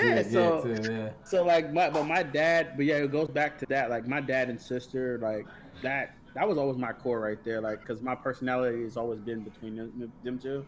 Mm-hmm. So it's like I have my personality, but now the downside is when I'm angry, I have more of my mom tendencies. Crazy. I mean, I'm crazy. Like I don't care. I know, right, cousin? But I'm more of like the good thing is I'm more like my dad is that it takes you forever to get there. He's a calm guy. Like he's kind of similar to you in a way, Caleb. Like he's like, you've always been kind of calm. Like, but if y'all get mad, it's a reason. Bruh. I don't never get mad. Y'all get mad? I don't never get mad, and that's bro. where my personality is. I got older. It hasn't always been that way though. Yeah. Y'all met me through my emotional stages. He was a rebel back then, bro. Yeah, I was a. People won't even believe me when I think Josh is trying to tell some of my friends I be hanging out with now some of the stories. They don't believe them. They look at Josh. They don't believe like the stories like how I used to trip out and try to fight you and Caleb. I get that because like a lot of times I talk to people now, like the people that I talk to like nowadays, like I'd be like, oh yeah, back in the day, and they be like, bro, you wouldn't hurt a fucking fly, and I was like, okay. That's like, okay, man. That's the realest shit, bro. That is the realest shit. Like, have you met my cousin and my brother? What you mean? The crazy thing was like with said, bro. I just be a little bit extra with said because I'll be like, oh yeah, nah, I got a 6 foot nigga with me, so I just be like, oh, bro, you know what? I always felt that. No fucking reason at times, dude. Like now I know why. Yeah. I think it's always like that. Well, cause like if you think about it, said like whenever I knew I was going to like a little some place that was kind of shady, I'd be like, hey, Shay, you want to come with me over there? Heck, dog. I always have that mentality. We made it out, bro. So good, dog. We good. I always have that mentality that when you're going in a sketchy situation, that you gotta you gotta be like, yo, like, you do not want to fuck with this guy over here. Because I would normally, usually for me, because like you guys were all like my circle, right? Like you guys are like the people who I kicked it with. So whenever I hung out with like my friends and shit from at my grade level, and we would go to like functions and shit like that, like I don't really fuck with them. Like even that situation I got put up in the football, I'm like we not even that tight, and y'all got me like about to throw hands with these dudes, bro. So then like anytime I go to like crazy ass spots or whatever, like I always gotta make sure like, yo, you probably don't want to fuck with this guy over here. You know what I'm saying? And that's like growing up, like I was always little, I was hella small and shit like that. I was like 150, 160 pounds, hella light and shit like that. Man, I was always like, I gotta get my weight up, man. You know what I'm saying? I can't be getting punked and bullied out here. Yeah, that's me. That's me in my adult years. So like, ever since like probably 19 and up, I'm gonna say like, that's me. Like I don't like when I get in sketchy situations. It's only probably about what I'm gonna say 2 people that I take with me no matter what. Mm-hmm. It's usually my one boxing friend that I know. Yeah. I know him because he grew up the same way I grew up, and either him or my boy that I told you is gonna graduate that I'm going to Alabama. My African homie, and we've been in some serious tough situations. Remember I was telling you recently how we got into a club fight. Wasn't our fault. I remember this story. Remember I told you about those other friends that froze? You could have detained it. No. This is my friend that doesn't drink, so he's always sober. He's always the one. Nice guy. It just happens to have UFC fighting skills, but he's a nice guy. That's usually how that works out. Like 6 foot. He's kind of similar. What I noticed about a lot of taller people is that they're nice. They're nice people. They don't. Well, they don't have to, bro. They don't have to. But if needed, they can switch gears. No, That's what I noticed. He's 6'3". Yeah. You know what I mean? Nobody's challenging a 6'3". You heard what Josh said. Like he brings him just Cedric's stature alone is making people probably not want to get involved. You know what I'm saying? Correct. Yeah. And if Cedric needed to, that wasn't the thing for me, bro. That wasn't the thing. I had this nigga so I could, Correct. be a little bit more wild than usual. No, but I'm saying though, it's like the perception. The perception is that like, like they're not trying that. The thing about people like you said and my friend is that they're nice guys. They're gonna try to de-escalate it. They don't want any drama. But number one, you don't mess with their friends and family. You'll miss their friends and family. You'll probably shift gears. Yeah. Quick. They'll shift gears so fast. Faster. You got a better chance coming at them sideways. Yeah. They'll de-escalate that. Yeah. Like you don't want this, bro. come at their friends or family, good luck. Good luck coming at them sideways. Good luck. But yeah, so my friend, I guess we were just in the club, and a girl decided she walked through. She just grabbed my friend's hand. We were talking. She just grabbed his hand and just started dancing on him. He's like, okay, just start dancing. Yeah. Next thing you know, a guy comes and he's like, man, your boy disrespecting me, bro. He's dancing with my girl. And I was like, oh, really? I said, that's your girl. I said, just grab her. I said, let's go grab her. I said, we're not gonna fight you over your girl, bro. We didn't know that was your girl. She grabbed him.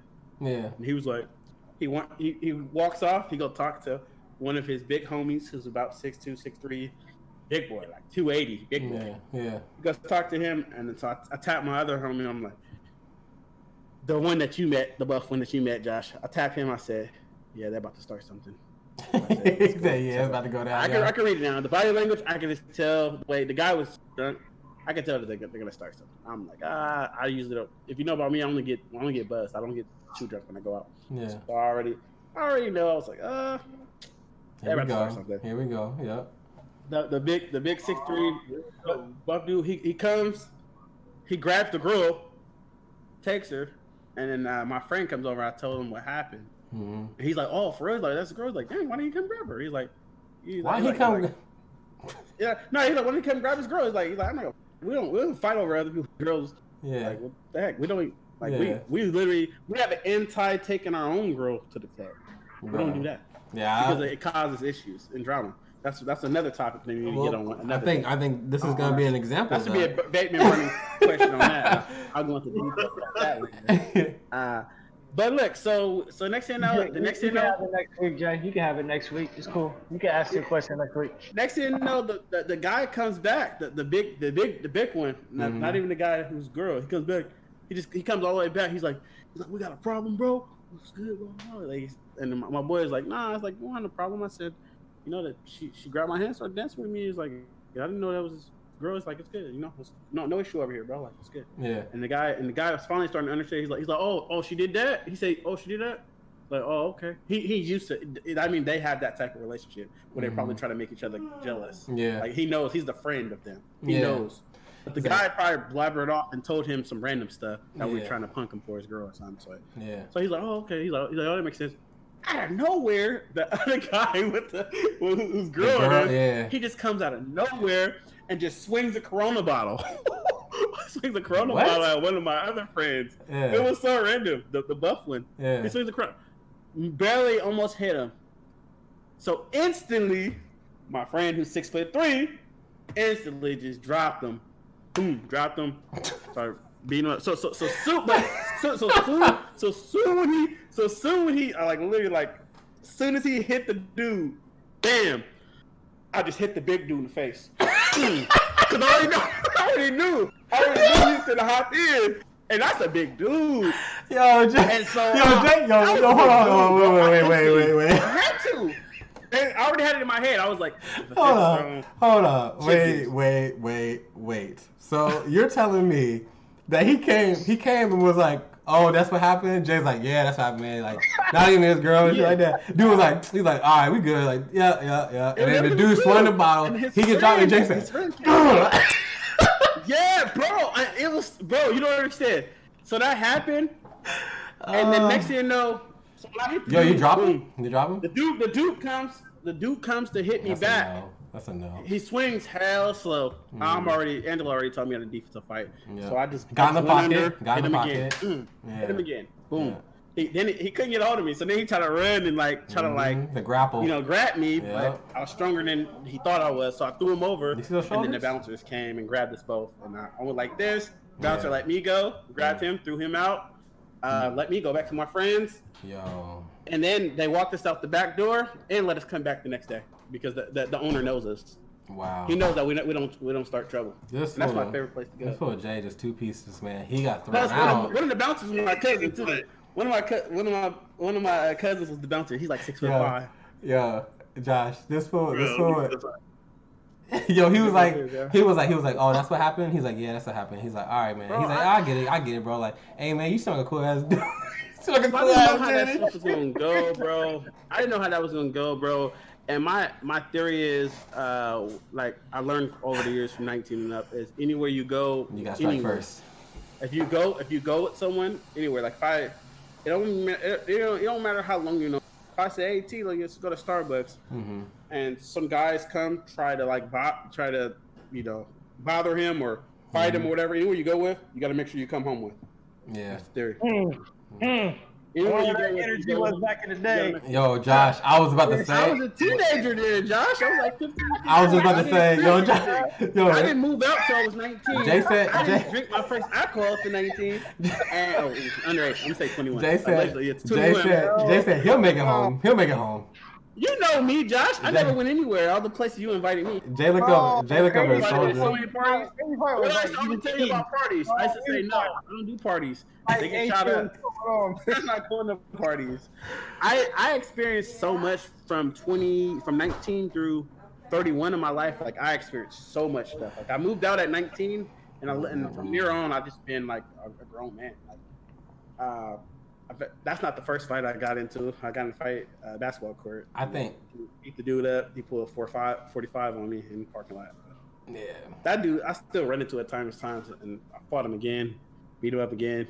He tried to grab his 45 again. Yo, this guy's not letting up rounds. OG too was probably like 36, 37. He keeps. Yeah. I don't know. The guy's weird. He has still no bullets in that gun. You know what's funny about that?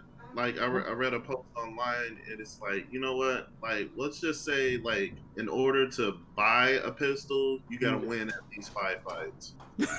That's how it's funny, bro. I like that. He wouldn't have a pistol. I'll tell you that. Dang, Jay said that was He easy wouldn't have a work. pistol, That was so. easy work. But it's just, and it's not me. And anyone knows me, I don't like to start drama. I'm not the best fighter in the world. That's not me. I mean, it sounded like you was in the I pocket care earlier. about self-defense. I more care about self-defense, learning how to self-defense. That big dude did not like swing learning first. jiu-jitsu and that, because I think fighting is overrated. Like me being a boxer, UFC guy, that don't matter. Like I would rather know jiu-jitsu and like self-defense classes. That's more of my thing. Like I don't want to hurt nobody, but if you know enough, like I'm a boy. Shin here is military trained. He know enough to he can handle his own. He got a knife. That's just what it is. He not walking around acting like he's Floyd Mayweather or nobody. Jake Paul calling people Hey, out. cousin, I want to ask you something. Bro. Because he said that you don't walk around like you're Floyd Mayweather or whatever. But when you got back from the military, I can't say that was true. Yeah.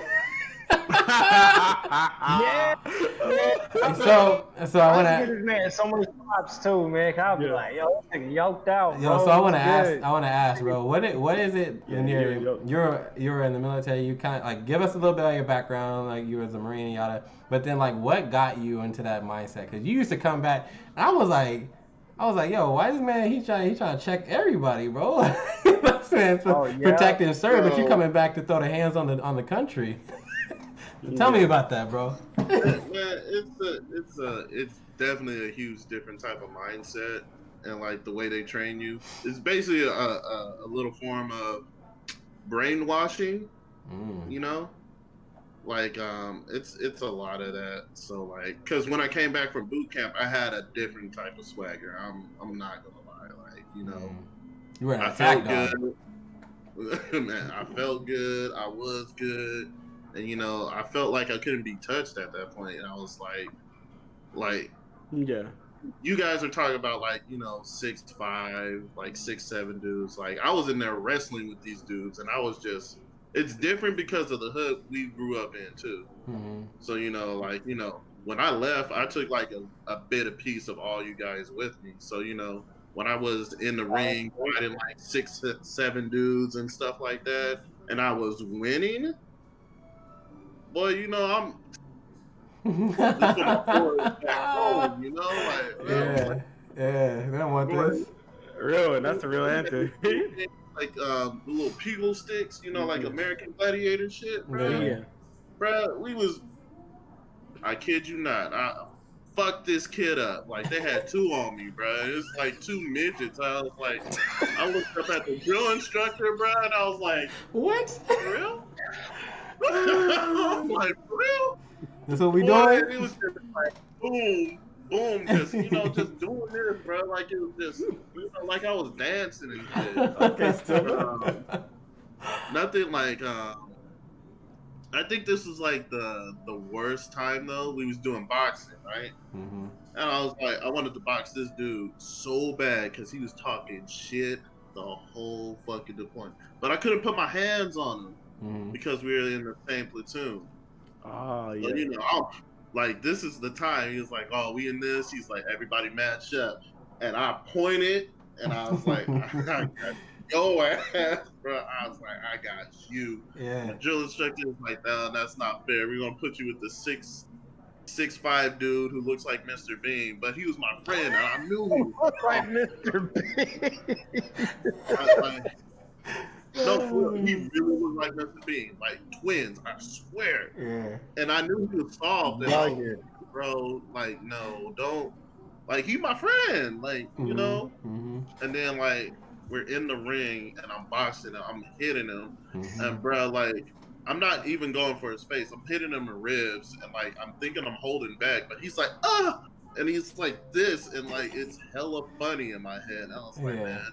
And then my drill instructor like, go to get your ass in there, kill him. And next thing you know, I'm just, just like warming him up, and I was like, I couldn't stop. And I was like, like when we was done, bro, all I seen this dude, I was like, oh my god, like, cause we had to run afterwards. He couldn't run, like they had to sit him down. So I'm sitting here running, and I'm like picturing like the whole fight in my face and like how he was moving, cause he moved like Mr. Bean, bro. Yeah. So yo, was he like hella skinny, bro? No, he was kind of You just breaking rib cages and shit. Just like, he was like, cause I was 185 at the time. Nah, yeah, that's true. That's true. 185, so he was probably 6'5", 220. Yeah. Body shots. I was like, he's not getting nothing off too, bro. He's not getting nothing. The only thing is like, you could tell like I was raised with the shit and he wasn't, because like I have that fighter's mentality. Yeah. And like in the Marine Corps, you either build that fighter's mentality or he quit the next day. He quit the next day. He shipped home. Bruh, he was in that one stall. He went to that one stall. Remember that? You know what I'm talking about, cousin. That one stall. He went to that one stall and then he went home. He said, "Yeah, I'm gonna rub out a sad one. I'm gonna take my ass home." Nah, bro. Like, I feel kind of bad. You had a dishonorable discharge, bro. Yeah, you are. Yeah, I'm out. Yeah, but everything they I'm do, everything they do teach out there though is. I wasn't built for this shit. Josh, he was in the bush. Best, though, like this for you, to help you survive out there. I mean, tell you. Yeah. The thing is, he almost didn't become a Marine because of me. Yeah. And I felt kind of bad. Trying to give him a high five. Yo. Yo, I think. Yo, he probably got that. He probably is a Marine, but like deep down inside, bro, that dog's not there no more. He got a chihuahua. They looked him straight in his eye. They was like, yeah, that was a curse. That was a cursey badge. That's a participation badge. We're gonna give you this badge because your dad and your grandpa. Goddamn. Yeah, he's like, bro, I saw you in the ring squealing. Golden was fucking you up.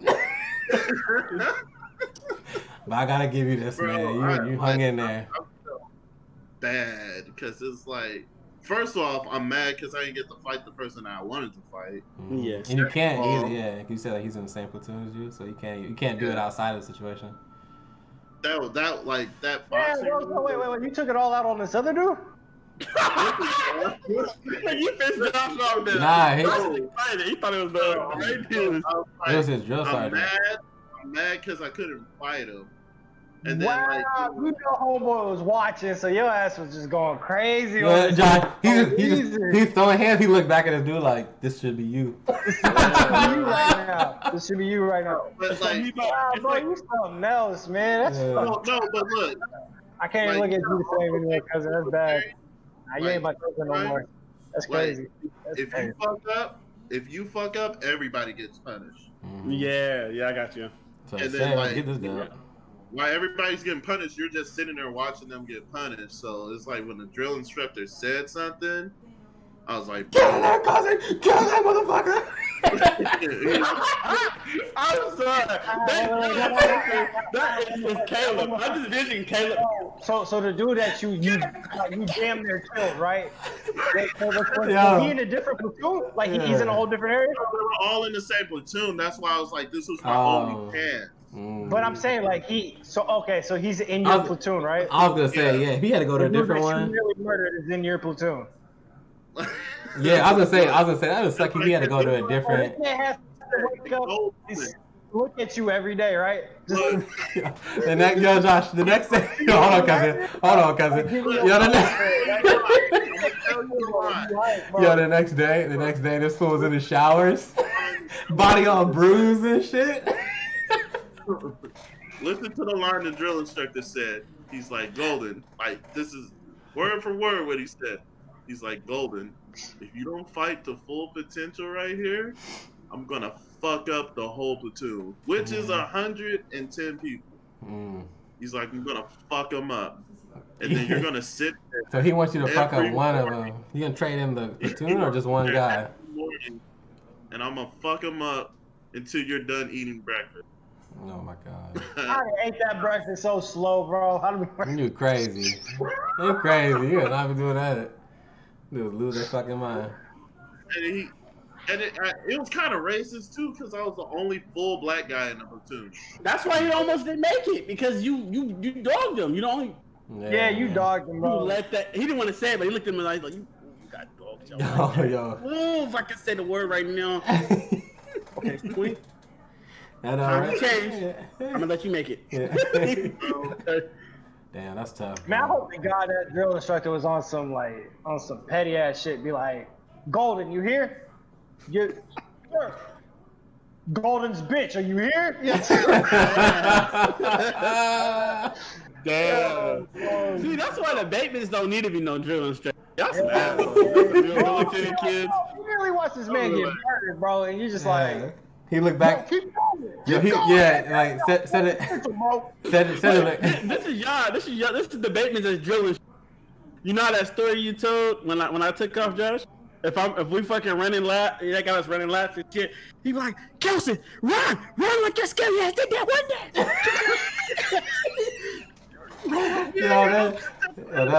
That's not a lie, bro. That really would come out. I don't need to be no real instructors. I'm saying, Jay's shoes look like Zion's that one time. That's he blew the bottoms out, bro. That boy running. Yo, I realized no one could do that to me because, like, I had a hard time running 3 miles. Like, he was like, you got to run 3 miles in under 28 minutes. I was like, 3 miles? Like, what the fuck? Bro, I made it in 28 minutes and 24 seconds, and like the drill instructor, like we sprinted down, like, cause I can sprint, but like long distance shit, get it out of here, bro. Yeah. So we sprinted down like last 50 yards, and as soon as I crossed the finish line here at the time, he's like 28, 24. He's like, Golden, you piece of shit, can't even make my fucking 3 miles. I was like, God, like, yo, that dude, it was. Drill instructors are kind of cool, bro, because they hella funny, too, huh? I bet. How much you want to bet? That man hella funny, huh? Like, once you get to know them and shit, like, once everything's hella fucking funny. Yeah, they like, cool. For you, it was not that poor individual that... Yeah, he probably went back to all the other drill instructors and was like, yo, you should see this man. He didn't think it was funny, bro. Yeah. That man don't think shit. You know what? You know what I noticed? Every other episode, I'm always hearing about Shin victims. First that poor bum. Yo, I wasn't gonna say that. But yeah, he do be fucking people up. No more fighting for you, Shin. Yeah. Retire. Yeah. You're hurting people. You gotta put them paws away, bro. You gotta put them paws away. Do I get to talk about the other victims, bro? You always hurting nice people. I never hear about you hurting the asshole. Jimmy's dad didn't make it back home because someone almost killed him in this little fake arena that they had going on over there. Fight to your full potential, Golden.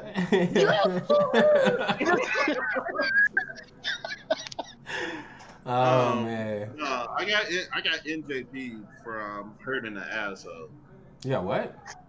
I got it. Well, I got NJP because I talked back. The hell's So NJP? basically, that's where you lose your rank and stuff. Damn. And they put me on probation, and he was like, "Golden." He's like, "I'm not gonna take your rank or your money because you have a family." He's like, "But you know, if you slip up again, I don't see anything in your history of you slipping up. Like, you know, we're gonna NJP you and take your money this time because they'll take half your pay."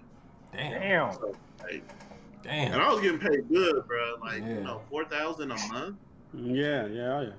Because no housing expenses too, so that's real good. Yeah.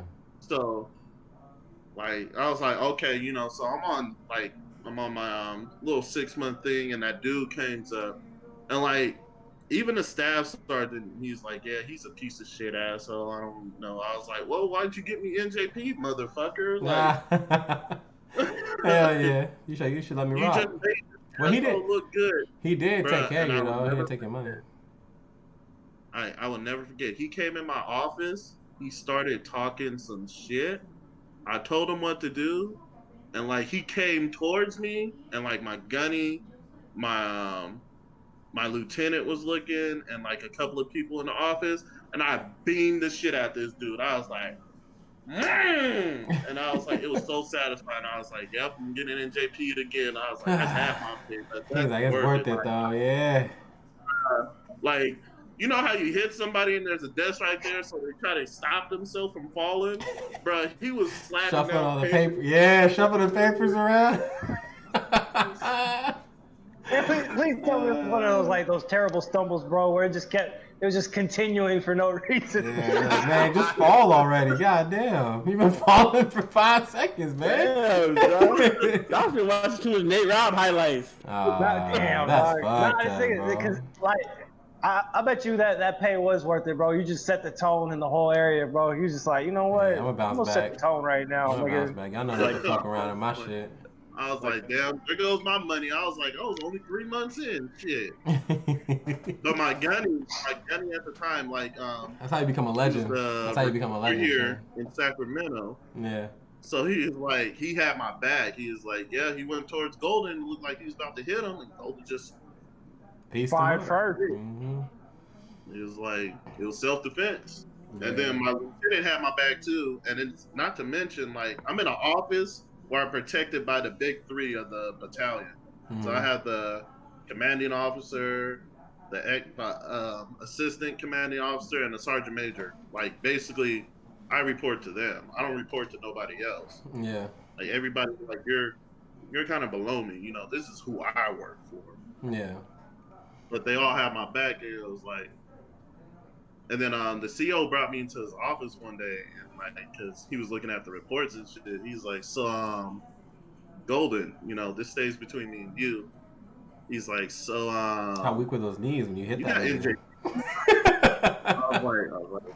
I was like, yes, sir. And you know, like, it's hella awkward because you're just standing. You're not sitting down talking to him. You're standing up, and you're like at parade rest. So it's like, I feel like I'm getting in trouble. You know, like, yeah. I'm not in a helping role right now. I'm like 1-on-1, and he's about to drill my ass, and I was like, shit.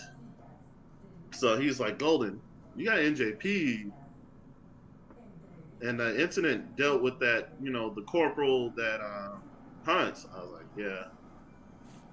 He's like, I'm gonna let you know this, Golden. You have a hell of a right hand. And he just let me go. I was like,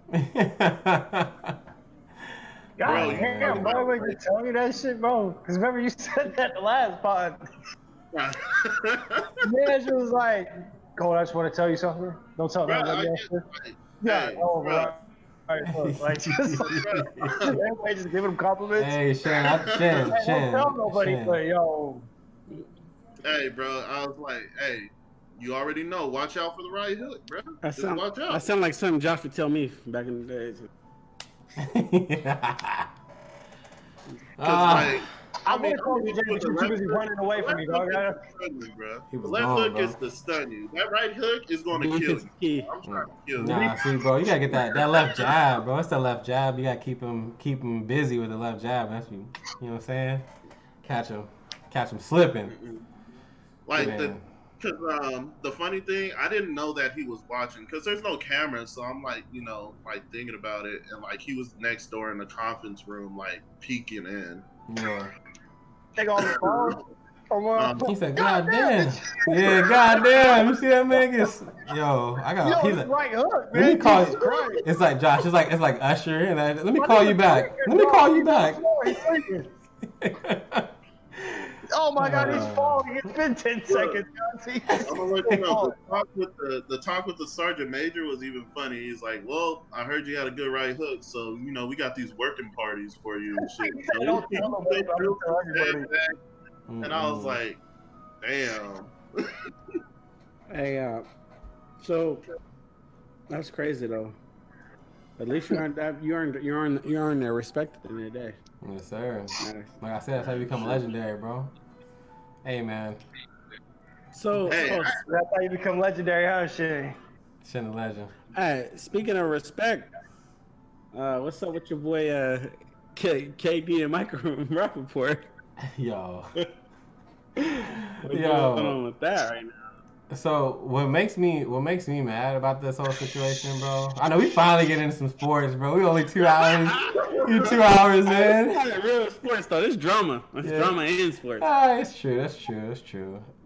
One thing I don't. So I guess for those who don't know, right?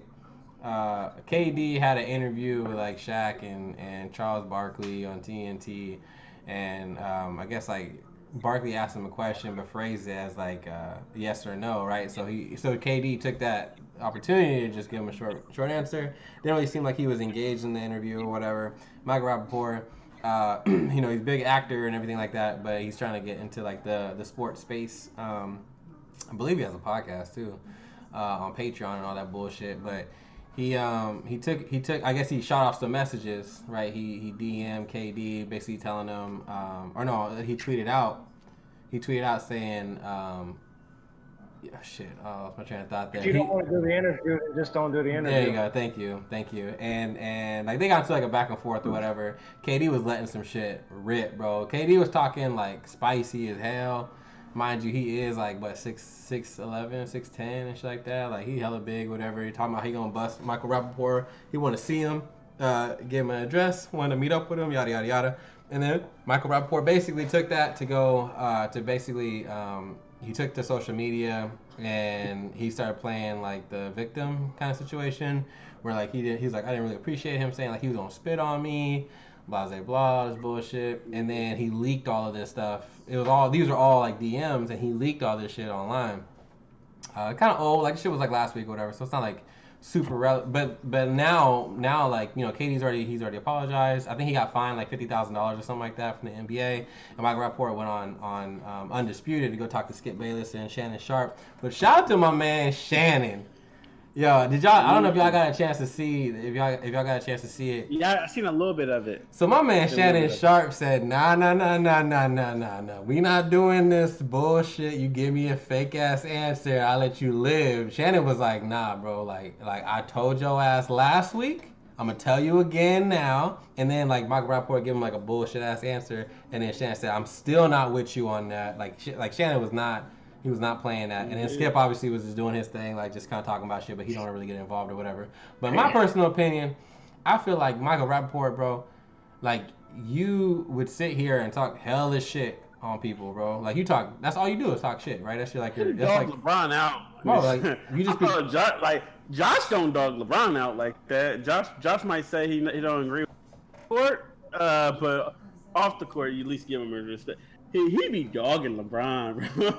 Bro, I don't know, man. I can't respect that. Like, how the hell you gonna sit here and like make a career, make a living, right? Or you're trying to create a living off of like talking shit, talking trash to people, and then when somebody starts letting off on you, obviously, like, I mean, it's KD, big profile and shit like that. So you just trying to get more attention, but I mean, that's just a bitch move in my opinion, bro. Like, I think I agree with you on that. So like when I think that the exact words what I have here, because Mike Rappaport, first of all, he's the first one to bring it up. He brought it up on Twitter. He said KD's seen deeply in his feelings with the NBA on TNT crew after the game.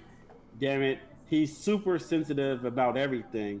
Don't do the interview. Like, first of all, if you just say don't do the interview, but your words, you're talking like you're a tough guy. So Nah, yeah, KD response, he DM'd him on some private stuff. He said, "You a bitch."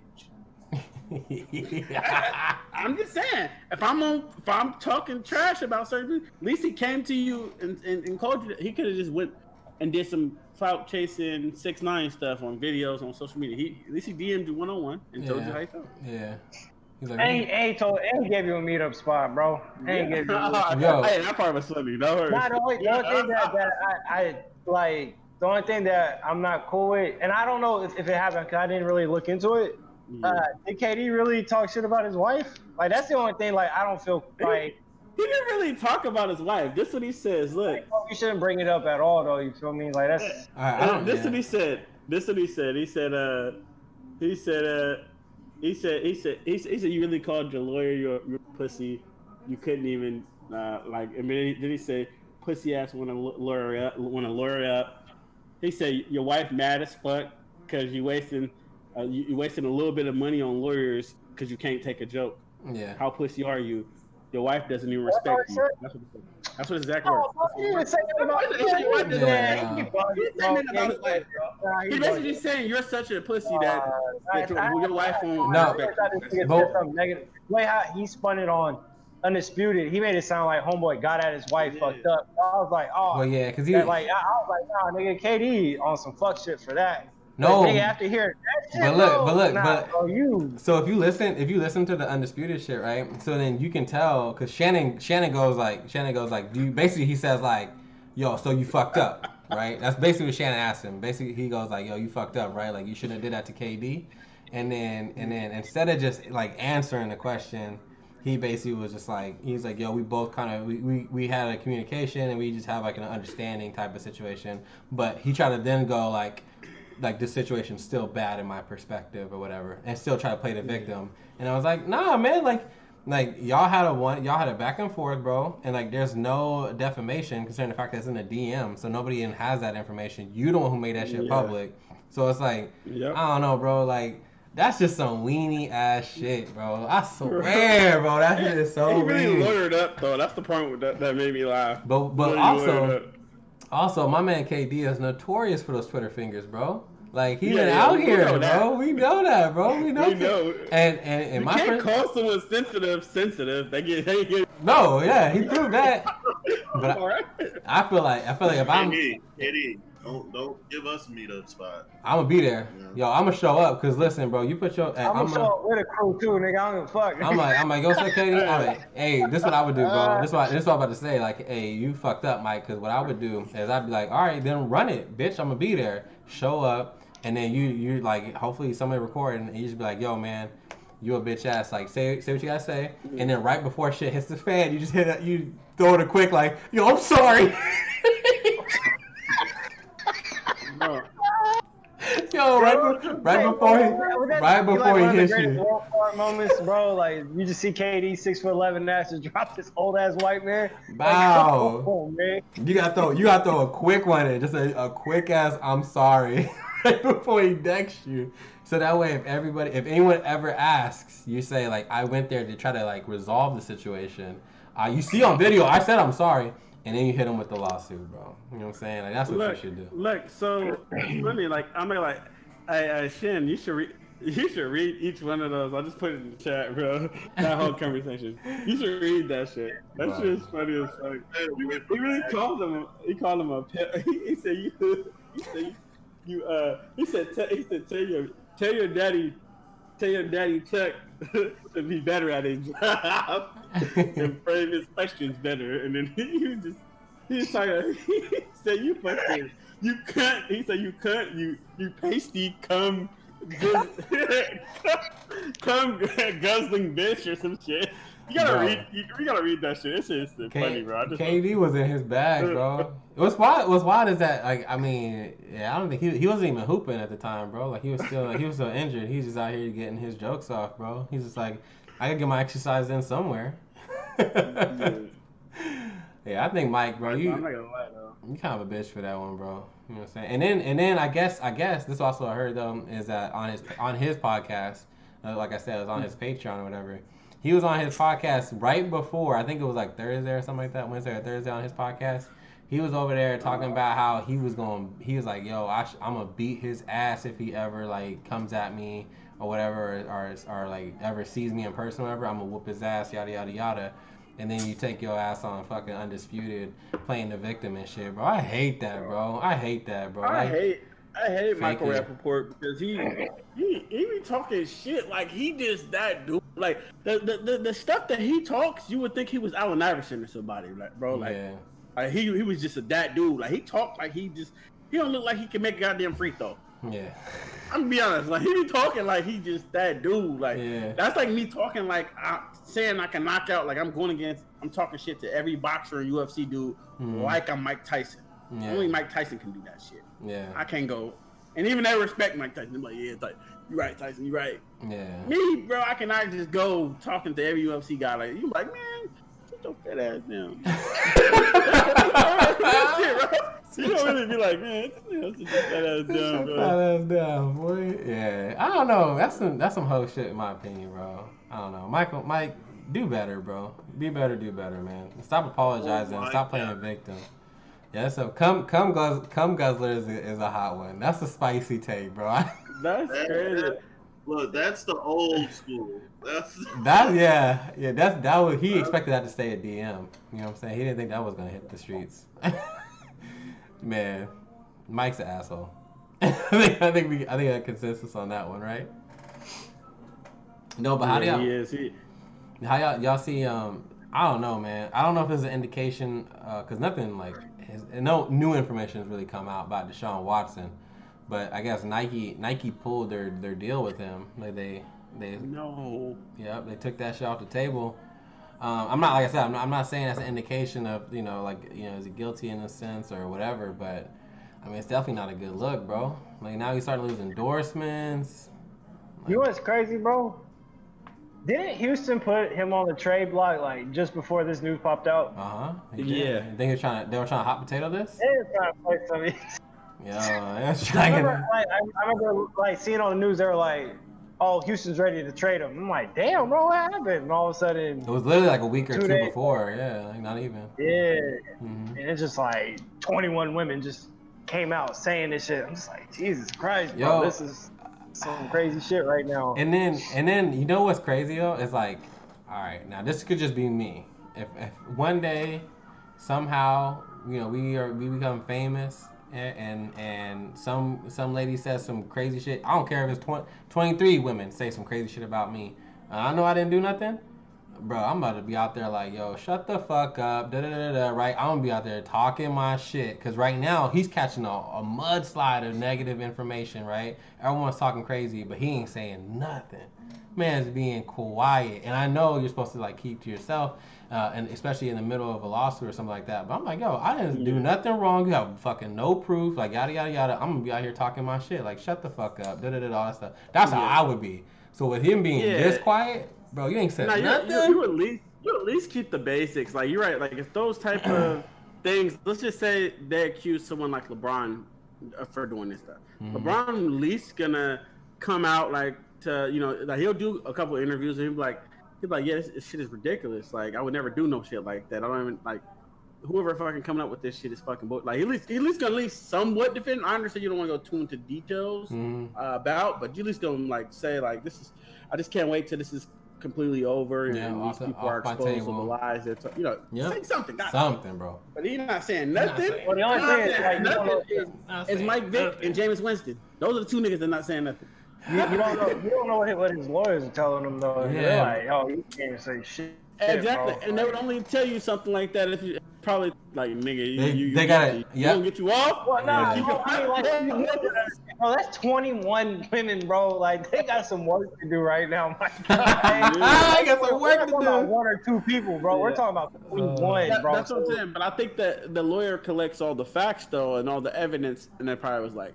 And then some lawyers are like this, especially NFL lawyers. They're the type like, hey, did you really do it or not? Like either way, I think that's my all. goal. My goal is to win. My goal is to win. I'm gonna get you off, but I need to know like what am I getting in? What am I signing myself up? I feel like that. Yeah, that conversation definitely happened. And it's like that, and it's like, come on, bro. Like they knew OJ did it. They know he did it. You always come back to that. I go back to it. He I keeps just coming know. back I'm to watching the this goddamn shit, documentary. I know you did it, OJ.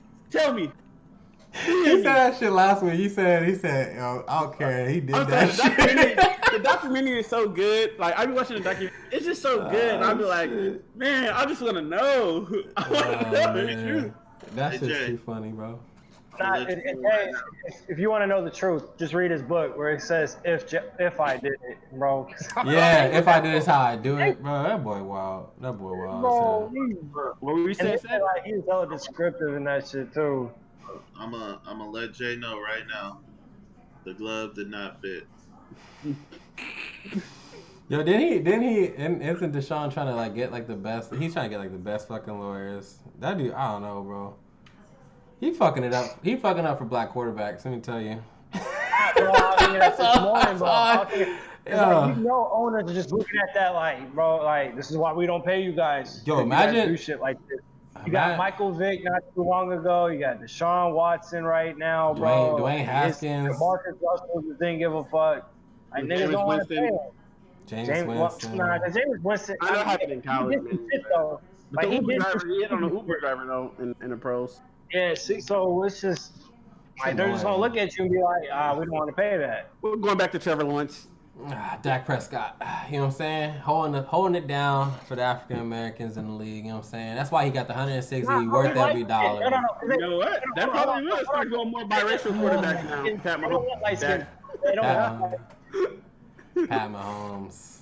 You know what I'm saying? They got one white parent to relate to. To be honest though, and that's sad. It's sad because I think I'm sure Stephen A. has probably made a point. I don't really be watching him no more, but I'm sure he's probably made his point before. But you have to take that into consideration as far as like this whole thing right happening. A lot of people are actually like touching on this and Aaron Rodgers' contract, right? That's what everyone's talking about.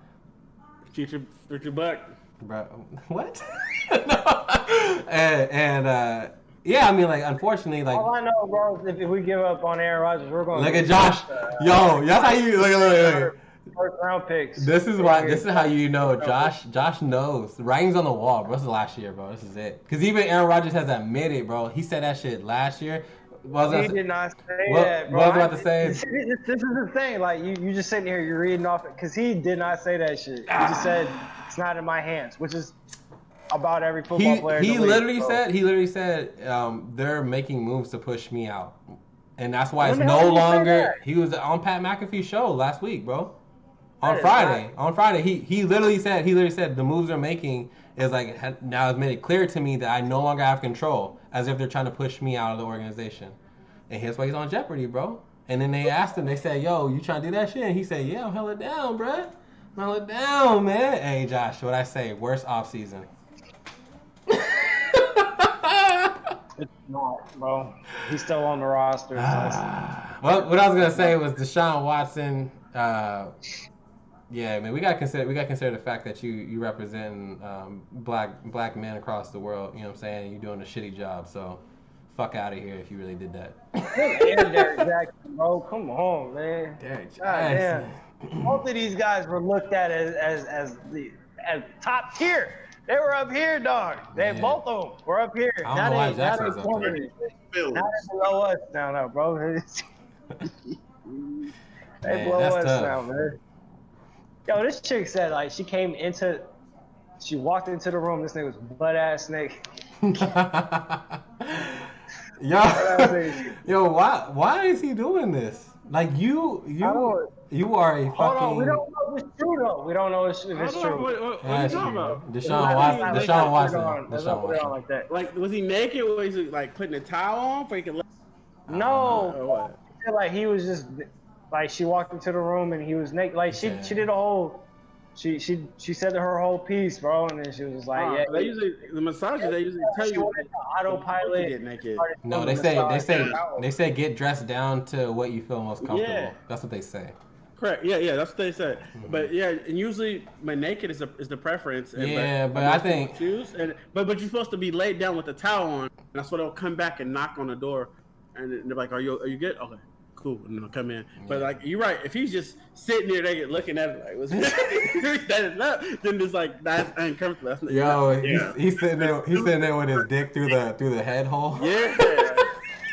You're not supposed to be standing like that. Nah, but like, Shannon said something on that too. 'Cause Shannon was like, "Hey, like, I had a few massages before, so as a masseuse, like, shouldn't she just be like, oh, I don't feel comfortable massaging you like that, like, and then you could have just ended it and kept it going." But she said she went to autopilot, and I'm just like, I question her too, though, because I question both of them. Because what makes me question her is I'm just putting myself right now. Let's just say if I'm Jay's naked on a table, and some girls is naked or whatever the case may be, and she's standing up or sitting down, and like I tell her, I'll be back. Feel free to get comfortable, whatever. Yep. So she can do her thing, and I come back, she's standing up or sitting down. Soon I open, I'm like, ma'am, you have to get under the towel, and I'm gonna leave. And I'm gonna leave. Come back maybe 5 or 10 minutes later. She's under her house. I question, especially as a woman, I kind of question it for most. If you see a guy that's naked, that's weird. That's weird. That's weird. It's creepy, bro. It's creepy, bro. So it kind of make me kind of question her. What do you mean you an auto? What such thing as fucking autopilot, bro? This is life, bro. We drive a manual stick. I didn't really listen to that, but I think that she said like she's went into autopilot and then she just started working, and then she said, well, I could tell like that's not what he wanted, or that's not what he's intending. And like, no, I don't like, so I want to sit down and listen. I want to sit down and listen to all this shit. Hey, man. Now I'm just like, yo, put the Batemans on the jury, both of them. Get me on there, bro. They'll get it done. I'll tell y'all what They'll tell you if you did right or or not wrong. after listening to all 30 of the goddamn I know, I'm like, damn, man. I'll be looking at him like this. Sarah ain't gonna listen to one. Sarah a real military nigga. He gonna listen to guilty. Bruh, yo, like, I'm like, yo, what are we doing, bro? I wouldn't even be listening. I'd just be talking to him, like, yo, what are you doing, bro? Like, you really got all these girls coming in there with your fucking naked. Like, this is a routine for you now.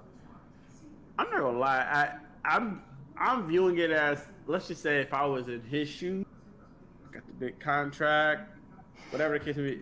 Is he married? No.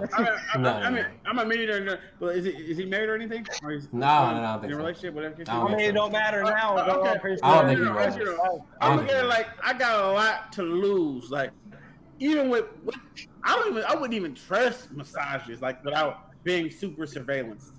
That he got on like witnesses. Instagram or whatever. Just because I wouldn't really fully trust or witness there. Maybe my sister or my mom, sitting there while I give a massage or whatever, sitting down or something. I don't know. I don't trust it just because I know that I'm a rich man and people can lie on me for money. I just personally wouldn't trust it. I just don't trust people enough. Yeah, that's me personally. I wouldn't trust it. Like in that situation, I wouldn't trust it. And like, let's just say if they got, because you never know, they can get weird. What if he was on time? They can get weird. They're like, you want a little more than that. There's a lot of legal massage places. That set you up, bro. You want to, yeah. Do you want to? Yeah, but he said. But that's the thing, bro. He wasn't going to places, bro. He was going to people's houses, cause that's what she said. Like the home ones, her house, He was people that he found on social media. Home too. They licensed. No. It was people he found on social media and would like link up with them or whatever. That's So and the date that she was talking about, bro, this shit's recent, bro. So you ran through 21 women like that. Yo, look, like, how hurt is your back, man? You just keep getting those massages and shit. But look, hold on, it's starting to make me. It's making super clear. His story, his situation sketch, female situation sketch. Was this legal? Was they running a legal massage thing from their house? Women in general, and he knew that because there's websites for that they're legal massage. It doesn't say that they are, but they are. Yeah, but why so many? No. That's what makes me start to think because no, I'm like, is that what was going on? Like, was he going? That's why he was going there because Nah. I think it's weird. I think Was he it? just. I think he just. He just looked at the picture and he was like, "Oh, that's a baddie right there," and I'm just gonna go over there and I do my think that thing. could have happened because there's so many women that happened with. They could have been running maybe I don't want to say, but maybe it was a legal misogynist. I don't want to say that, but and then like it caught up. That one girl probably was smart enough to say, "Oh shoot, this is the Cowboys quarterback." Yeah, Cowboys quarterback. You know what I Jesus mean? Christ. He's a Texan, though. He is a Texan. Yo. And then all of a sudden, I feel like I feel like this is the person who makes a lot of your a lot of your judgment calls on the football field. I think it's pretty clear that he does not make very sound judgment, all right, decisions. Yeah. You know, so I think that's weird. I think I don't know. For me, bro, like what's wild is they'll have some type of professional massage thing at the Cowboy Stadium where it's like Texans, real massage people. Texans, don't be getting Dak tied up in his bullshit. Hey, he probably live in Dallas. Nah, he ain't got nothing to do with that. Nothing to do with that. Guy. It's near the Houston. Yeah, man. Where I drive. Yeah, it is, bro. Yeah, it is. Deshaun, But you know what I mean? Like, I think they should have that out there where they can get massages and it's monitored surveillance. oh, you know, they have that, bro. There's a whole ass facility except for the Bengals. Yeah. Bengals, they I got no don't get it, facilities. He's just as I said, poor judgment, bro. Poor judgment at the end of the day. And I just think he's making a block out out here. You know what I'm saying? Like making us all look Hey, bad. bro, he's not guilty yet, man. Damn. I just said he's making a block out. That's all I said. He's just not making. No, I'm not gonna lie. look I think good. sometimes I do think it is a terrible decision. You're right about that. But I also think, like what you said, Josh, innocent till proven guilty. We sometimes, when it comes to, especially when it comes to our male, Court of male public athletes opinion. or idols, we're just so easy to like just say, yeah, they did it. Mhm. Sometimes we are because majority of them they do come from that, you know, the stigma between being a male athlete and the I CTE don't. and I don't, but you stuff got like you that got that 20 they plus people telling me that it did. Yeah, No, I'm not saying you, but I'm just saying in general. I Like, got sometimes do that, like in general. I'm not saying us specifically. Yeah. But we're the people that kind of look at the facts. We care about the facts more than anything. 21, bro. 20. I know, 20 bro. plus. Like, yo, he did it. Like, I know, bro. I know, but the thing is, that's the same situation with Michael Jackson. The same situation where it's like no. Michael Jackson had like 7 Bill Cosby. people. And Well, it's the look same where Bill Cosby situation. is. Yeah, no, I'm saying that's a trend though that happens. Can we talk about that, bro? Can we talk about that? Like, Talk as about Bill an Cosby? adult, right? Oh. Like, no, I'm talking about Michael Jackson. Like, as a And parent, that's stupid. bro, Bad as a parent, judgment. Bad judgment. He's stupid. As a parent, Wait. you really willing to send your kid? Come on, man. Like, there's allegations, and you're still like, nah, go ahead, son. You go ahead, go kick it with Mike, bro. It's good. Like, I ain't tripping. What do you? Yeah. It ain't my booty hole, bro. You think like I think, Josh. I'm like, man, this guy got allegations. Man, it's Michael Jackson.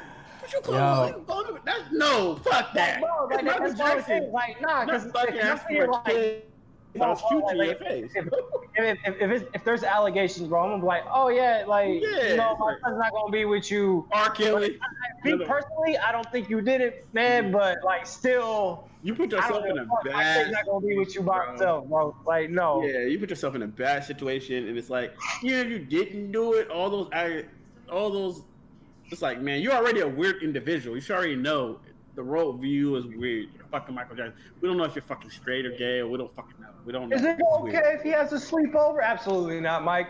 Get out of my face with that shit, dog. You got all these big kid fantasies. So it's like, it's kind of weird, bro. You're weird. Michael You Jackson. should already knew. Would I let my son go to Michael Jackson's house? And rest in peace too to the legend. I know y'all just dragging his name through the mud right now, like he didn't get murdered by that That's doctor. Josh wanted to go into the MJ case. No, it wasn't even about him. That's my thing. It's not mainly about him. It was about the But parents. she looking down on you. She looking down on you. Parents, like, as a parent, like, why you hear this man has allegations? Yeah. Why the hell would As you a parent. still send your kid like that? That You're don't right though. make sense to You're me. right though. We got Fuck, yeah. it make- Like I said, I didn't believe that he did it, Mhm. but still, as a parent, I would not send my child over there. Like, Yeah, I'd you're be not like, gonna you're not gonna send your child to find out if it's true or not. Yeah, Facts. that's not what's gonna happen. No lab rats over here. I'm with you on that. Dang, he Oh, says man. not my booty hole. Damn. All right. Okay. Well. I don't even want to talk about the R. Kelly stuff.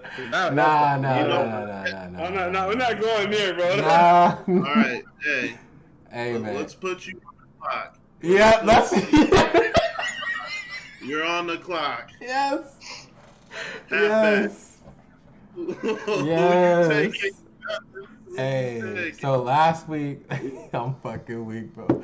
Last week, we said we're gonna line up our fucking running backs and linebackers on the clock. You taking number one, right? Like who's first off your board, right? In those categories. So for me, Josh gave me a name, and I was like, oh, you're not wrong, whatever. Travis Etney. ETN. Thank you. Yeah, he's definitely hella nice. I'm thinking of the Cowboys and like what works for us. And like Najee Harris is one of the dudes who Najee Harris, whatever. He is a power back, very patient, hella big too, bro. But one dude who I really like, after I was looking at it, and this will probably come up as a reach or whatever, is my man Chuba Hubbard. That dude, Oh yeah. The track star. bro, Track star. bro. When you watch him, you know who he reminds me of, and on tape he has a bunch of he catches a lot out of the backfield, but he reminds me of Warwick Dunn, and like I think look at my man, I got my man Jay, bro. So we For the state finals. we used to have like Felix Jones, right? Felix Jones was one of the running backs that we had. It was just injury prone, hurt all the time. Another one who's hella fast. He actually, when he was healthy, did really well in Dallas. Obviously, it was him, and at the time we also had Barber too, so he had the 1-2 punch. But I think with Hubbard, he gives us somebody who's hella patient. Like that's the one thing. Like you'll see him with our type of offensive line, as long as it stays healthy, would actually be really good for him. And he's like super shifty. When you see him plant and make that initial cut, they run a lot of zone runs, and he's like the whole line is leading one way. You'll see him just make that pivot and come out of that with so much acceleration. Like it's almost as if he never stopped his feet. That dude is clean, man. He nice, bro, and especially got the hands. So and like when you got like Amari Cooper, Blake Jarwin, which people are saying he might be really good. Dalton Schultz, who did really well for us as well. CeeDee Lamb, Michael Gallup, and then you got Chuba Hubbard in the backfield, opening things up there as well. Zeke does a really good job catching, but sometimes like he's just not quick enough to get to the second level. I think someone like Chuba or Tony Pollard has shown us that he's super explosive and get to the next level and really be dynamic for you. So for me, Chuba Hubbard is one of the ones who stands out as a super solid. I'd probably pick him first off my board. Hold on, I'll be right back. Jay? Yeah, for me, I have mixed feelings about our first pick. For me, it's in between. It's gonna be in between the Georgia. I don't remember his name. It's a weird name to pronounce. The Georgia defensive end. It's in between him and. Hold on, we talking about running backs though. Running backs. Oh, so it's running back. Oh, okay. The Clemson running back. No, that was my second. My second choice was running back. So. Travis. Yeah. Gotcha. So I would go him because he's more of that Alvin Kamara type back, and we're going to be more of a passing scheme. So I feel like he can do a lot for us. We have Rojo and Fournette to run the ball, and then I feel like because our dual back system is pretty nice, and then, we have this guy that he can do kind of like what they did over there with even like with the New Orleans Super Bowl year. That's what Reggie Bush was more for. He called a lot of. He had the most first downs on the team that Super Bowl year, and because catching out the backfield, linebackers can't match with him. And then then they had Pierre Thomas, just McAllister, whatever. They had like a few backs back there. So I feel like we could do something similar to that if we do. So we have 32 picks, so it's either going to be, to me, it'll be I say DN because like I said, like I think Josh mentioned last podcast, a lot of our D line is getting kind of old. Yeah. So we either go. I say DN, DN running, and then or running back. But I know that your question is running back, but Yeah, it'll be the Travis. point of He the running got back. Travis. Cousin, who you got, bro? Who you picking? We all know how I like my running backs, man. 6'1", Mm-hmm. can move, but also punish you. Yep. But AP. I was looking at this halfback class, and nothing was really popping out to me. Mm-hmm. And then but as a picking number halfback first, I'm gonna go with it's tough because I like both of the North Carolina running backs, which Mm-hmm. is Michael Carter and Williams. Javante Williams, yeah. Okay. Javante. And Mike Yep. going Javante. I love the I toughness was gonna there. say Javante is he's actually really good, bro. I don't. He's They a lot of people have Michael up there as far as like prospects are concerned. A lot of people have him up there as like Javante and then Michael. But uh, for me, yeah, I agree, bro. Javante is fucking he nice, bro. like from what I'm seeing, like this man, he's not shy when it comes to contact, and like Mm-mm. he's also shown, even though Michael is the one really catching the ball out of the backfield, Mm-hmm. but Javante shows that he can actually, hey, I can catch the ball out of the backfield too. Like in one of his things, like ran like a perfect post route Yeah. and was wide open, ran that shit and showed his little speed that he got. But I'm going Javante. You I'm know going Williams. who also and like I feel like we were kind of talking about this before is that like there's not a lot of running backs that are going in the first round anymore. I think last year who was it, cousin? The Last year we had the Kansas City, um right? Yeah, Michael Claire, Edward Edwards. Solaire. Yeah, he went in the first round, 32nd pick, and then the year before that, I think it was the Raiders. They picked up Josh Jones in the first round, 24th pick. I think it was 24th pick overall. I want to say. So like, there's not a lot of like running backs going in the first round, and I think that's just because of the way the league is kind of shifting. It's like a pass happy league, yada yada yada. Everyone knows that, right? But for me, one dude who kind of stands out as far as I think you're getting a lot of value, and I don't think he's going to be getting picked in like even the second round. Even I think he'll fall like third or fourth round. So a similar situation with Tony Pollard that we got is I think his name was like Demetric Fulton from UCLA. Damn it, bro. That's my. I was just. Yo, that Yep. dude Yep. is That was my clean. pick right there.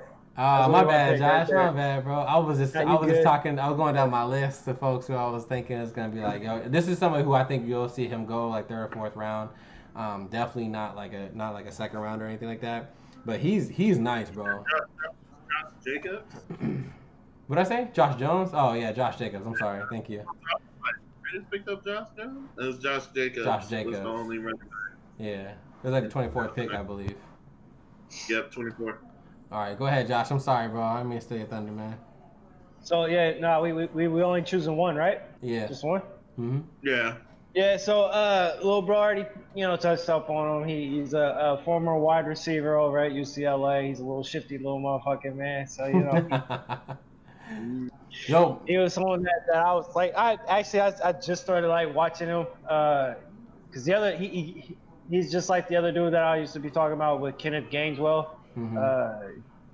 But yeah, Dimitri Felton just had like an interview with one of the people that I listened to on the pod, and he sounds like it was a pretty damn good interview, bro. So I would let it see that man as a Packer. So, but as a receiving option, the type of contract that we just signed for Aaron Jones, it looks like it's only like a 1 year, 2 year deal, even though it's like a 4 year I think that we gave him, but like the signing Avoidable bonuses or and all whatever. Yeah, avoidable that, yeah, years. everything set up was like we could cut ties with him like after maybe 2 years after into the contract. So Kenneth Gainwell, Fulton is the dude That's been rising, bro. He's been rising on my board. And also, I could be mistaken, but I don't believe UCLA's line is super great. And he's able to like make plays even though there's not a lot to work with. Well, the only issue is in the Pac-12, they're not really known for their defense either. So yeah, it's not like you can just play D and run the ball. You know what I'm saying? yeah. Yeah, so I mean, he's pretty cool. I like him a lot, for sure. Michael Carter for me actually doesn't even. And this is just me, bro. I'm not like an expert analyst or anything like that, but I don't even have him in my top 5. I'll give you my top 5 right now. So number 1, Josh's. He said a lot about Travis. How do you say his last name? Travis Etienne. Etienne. So he's actually number 2 for me. Najee Harris is number 1. I think Najee Harris is like it's hard to like not like the dude, bro. He's massive. I feel it. He's quick. I mean, a lot of people like compare him to like Derrick Henry or whatever.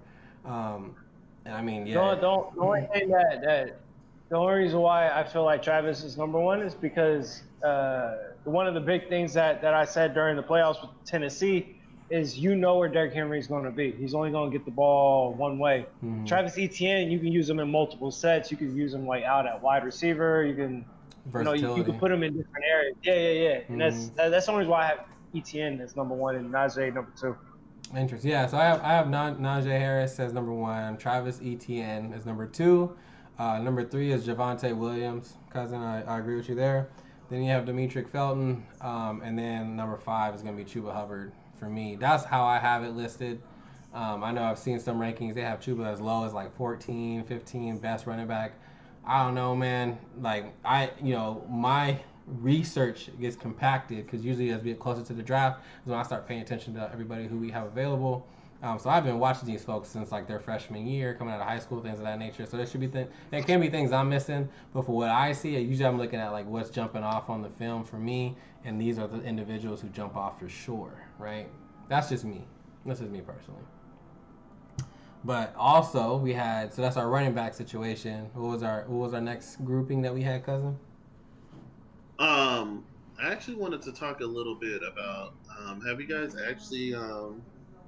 This is one of the players out of the halfbacks that I really want to see succeed. Kenneth Gainswell. Yeah, that's Josh's guy, bro.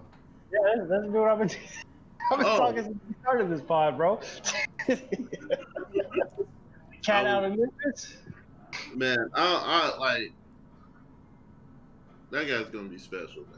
I like him a lot, bro. It's really difficult. It's really difficult for even like talented running backs to get a lot of shine, just because like they're not necessarily always put in a position where they can do that. Like I'm sure there's benches that are like full of talent, right? But they're not actually getting opportunities or that many touches to do something crazy. So I don't know. It's interesting. I wonder what team can actually like, besides like RPO heavy like Lamar Jackson and the Ravens, with like a running quarterback, can actually just run the rock. You know what I'm saying? Like, I don't know. It's interesting. I just wonder when we're gonna get back to picking up, talented running backs in the first round, or is that just not a desired location anymore for players coming up? I don't know. It's not, because at this point running backs are replaceable now. Like, it's not even. Yeah. I know. Like there's a big thing going on right now. Like, you see all these highest paid running backs, and they're like teams that don't even they're not even like winning. People don't even look at them anymore. Yeah. Yeah. No, I agree. We're one of them. Cowboys is one of them. All right. For our next grouping, I know we had our linebackers, right, cousin? Linebackers. Yep, linebackers. Man. Not pass rushing linebackers. Linebacker. Mm-hmm. Not those 3-4 edge rushers. Yes. Bruh. That was an awesome question that Master Bateman here brought up last week too. Good distinction. It was. Yeah. It was a great question. It was a great question. Wow. Yo, for me. So, I watched a lot of film. Oh, cousin's out here watching. 3 of them in particular, right? Linebackers are so hard to tell, bro. Mm-hmm. Yeah. The only one who was like, remember Khalil Mack when he got drafted, and people were like, he's either gonna be amazing or he's just another one of those physically gifted. It's like, you never know, bro. You just never know. Go ahead, cousin. And man, there's some tall linebackers here, and I love tall linebackers. You 6'3". talking about that 6'6"? Oh, okay, never mind. Nah, I thought you yeah. talking about the 6'6", 6'7" No, guy. 6'7", dude. No, they got him. You're talking about Jordan Smith, right? UAB. I think so. I'm not Big too boy. sure, bro. I don't remember his name. Let's sit at 6'7". Mm-hmm. Yeah, there you go. Yeah, he plays off-ball linebacker. Yeah. That's so crazy, man. Can you imagine having him in the Tampa Bay, dog? Josh, Just roaming in I the think he middle? ran. I think he ran a 4.39. Yeah, hey. I'll just play. I know Michael Parsons didn't he? Or 4.36 or something like that. Yes. Yeah. He ran yes. faster than the corners, bro. Come on, man. Yeah, he was moving. So, Key to being dead. I looked up some film on Just watch the Girl sodium. Fox today. Mm-hmm. God damn it, bro. LSU. That was my guy. Anyway, but you know the dude I'm picking. Oh, okay. Yeah, I can still talk about it. I was watching film on him, but the Okay. dude I'm picking, which I see mostly in coverage, and this it's so hard. It's so hard. Like it was a toss up between what's his name? Did you just pick a fucking player? Osu- Stop talking about him. Yeah, JOK? You talking about JOK? yeah, JLK. Jeremiah. I love him. Because he's great in pass. He is so sick, bro. He is so sick. I was going with Collins from Tucson. Fuck, man, that's my guy, bro. Oh, Davion Zach. Collins or something like that. Wait, Zach? Man, What you talking about, That's Zach? like Davion or something. Is it Zach? No, it's Davion, ain't it? it's Zabin. Or David. Oh. Zabin Collins Zaven from Collins. Tucson. Oh man, he's 6'4". Mhm. They compared his physical build to Brian Urlacher. Oh, yeah. We know how much Brian Urlacher was fucking dominant. Hmm. Damn. Jay said nah. Like, damn. Nah, my bad. No, I'm not laughing at you, guy. I'm just more laughing.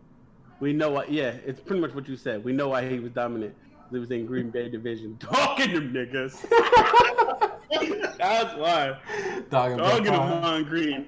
Favre. Damn. But there was Yeah, boy, I'm on there like that, bro. You chill out, dog. You chill out over there. Sorry, it's the caffeine. It's not me.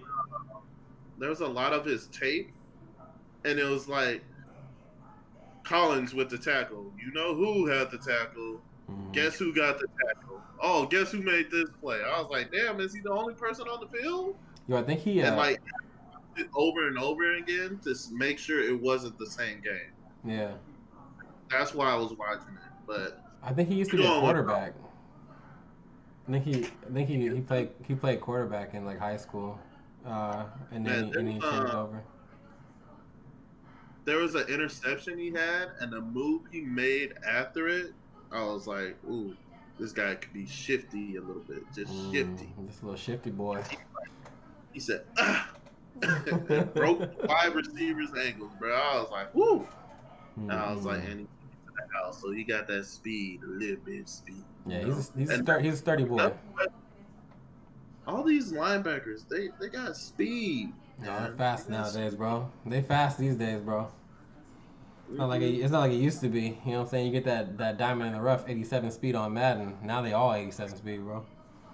It's crazy, bro. I've seen that when I was watching the pro days. Flying. A lot of the DNs was hitting like 4.38s, some crazy stuff. Linebackers hitting like 4.38s and stuff. I'm like, this is fake, man. You gotta have the helmet rule these days. Yeah, Kill for real. Mm-hmm. Josh, you want to go next since you already kind of had your dude in there? So the dude that I was originally going to talk about was Sage Surratt.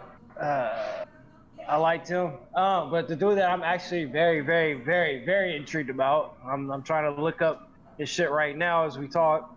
Dylan Moses, dog. This guy used to be considered like a top 10 pick. He had a terrible injury a couple years ago.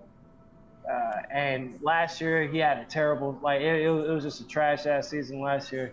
But like, it's crazy bro, because he was like I think like the number one linebacker coming into Alabama. Mm-hmm. He was making plays left and right his freshman year.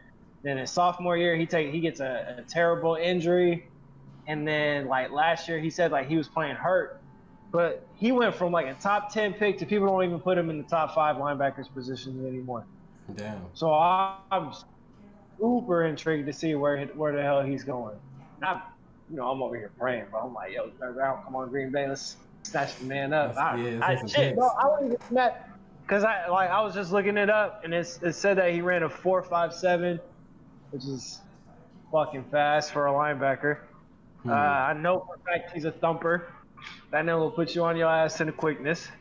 Yo, and he's pretty decent in coverage, so but you I said would let it. you said he's coming off a trash season after his injury, though, right? Yeah. I wonder if I don't know what the injury was. Do you remember what the injury was? It was something. I think it was something to his legs. Because sometimes whenever players they suffer a really big injury, which I think was the idea between Jalen Smith, is that they don't play with that same tenacity. I think Jalen Smith back in Notre Dame was like crazy. Miles Jack. And Miles Jack, yeah. Yeah, and then after, and so you're thinking like, okay, if you bounce back and you can show that you're already timid in college, and now you're supposed to take the next step into the big leagues. I wonder if that's like another fold into that whole issue of him maybe not playing with the same energy he used to. I don't know, Yeah, bro. I'm just intrigued, bro. That's it. Yeah, like, it's a I just want gamble. to see how he develops. The gamble pick for sure. I think for me personally, bro, if I got the first pick, obviously I'm going Micah. There's no way I wouldn't. That boy is he's a bolt out there. He's a thunderbolt, man. Like you gotta pick him up because he can definitely be a playmaker for you. Him and Jeremiah, bro, watching his pro day. Jeremiah's a bitch. Yo, when you see him with no shirt on, Light your ass up. no shirt on at the pro day. Josh, did you see that? No, I didn't watch his pro day, bro. Did you see his muscles, bro? You know what I'm saying? That boy is built. That boy is built, bro. What? Did you need me? Oh, I gotta go. I'm not staying through this shit again. Jeremiah, bro. He had veins on his chest muscles, bro. How do you even get that? What diet plan I gotta get on, bro, that I can get veins on my chest muscles? This man sweats. It's nothing but protein. Like, yo, that guy is crazy. These kids, man, and they're all like 22 years old, bro. Just Greek gods out there. You know what I'm saying? It's tough. It's tough out here, man. I gotta sit at home, my hoodie, cause body ain't built the same. It's making me feel bad about myself. You want to talk about thumpers though? Nick Bolton, bruh. Nick Bolton, every time he attacks that ball, you gonna feel it. You definitely gonna feel it. that's my number 3 right there, man. That's my number 3 right there. Goal line stop. Tennessee quarterback. Hype. Play action option. He's running. He looks free. He looks free. Doing film, bro. Bolden spots him, target, locked on. Boy, I'm pretty sure he gave that man a concussion because he's still on the floor. Oh my god. He's still on the As floor. we're doing this pod, he's still there. He's still He's just rolling around. Just rolling around on the ground. He's like, let's look at that play while the quarterback is still down. Like, I was like, dang, bro. Bro, I think like when it comes to linebackers though, it doesn't. I don't know. Like the individual who you're drafting, I don't know if it matters as much as the system you're putting him in. I don't know. I could be wrong, cause I'm trying to think of like positions that like you're comfortable drafting these folks later in the draft, right? And so I'm thinking like tight ends, right? Like linebackers, potentially running backs. These are all people who are like interchangeable, and so. Are these also folks who you think are not super valued? I think when you come to edge rushers, outside linebackers who are edge rushers, like Khalil Mack, for example, right? Like he's huge fit in a 3-4 defense, changes it completely, does a 4-3 as well, hand in the dirt, doesn't matter.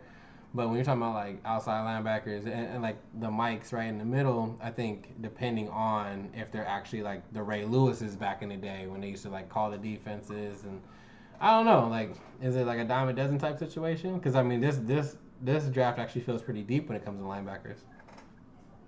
No, I agree with you on that one.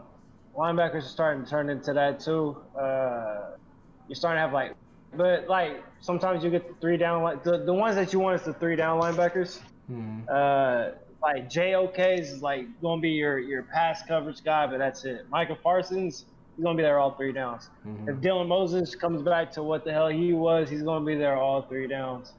The dude that I was talking about, Sage Surratt, he's probably just gonna be a third down linebacker. And then the dude that Seth was just talking about, Nick Bolton. Nick Bolton. But I think he's good in coverage too. But Like, he might be a third down. He might be all three downs too. But there's like Baron Browning, I think his name is. yeah. That Hmm. he's gonna be there on early down. So yeah, it's like what you said, bro. The defense is so sub packaged nowadays, bro. It's ridiculous. Hmm. Like everybody's coming in on certain downs now. Yeah, I agree because from all the film I saw, Nick Bolton, it's mostly him being able to attack. Yeah. He had a couple of plays, in the secondary, but it was mostly where he was able to sit there and attack, Yeah. attacking a run and stuff like that. Collins happened like his was mostly secondary. Hmm. I think he could be a 3-down back, but like most of his foot was like in the secondary. Like it doesn't show him attacking very often. Like sometimes he's there, but it doesn't show him. He doesn't attack with the same tenacity as Nick Bolton or Micah. Josh made that point about Asante Samuel Jr. about blowing up plays at the line of scrimmage, and like it's interesting that like you don't. I don't know. I just don't feel like I see it as much anymore. What I see more now is like those nose tackles and defensive ends who are back there, right? Even corners, like Josh was saying. Safeties are like more valuable because like they're playing hybrids now. Like Jonathan Abram, even in Oakland, is playing like linebacker roles from time to time, right?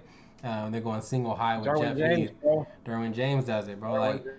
Like linebackers, like I don't know, it just don't be feeling like it don't feel like it used to, man. Like linebackers is so weird because of the systems and then they're now the talent level they're at.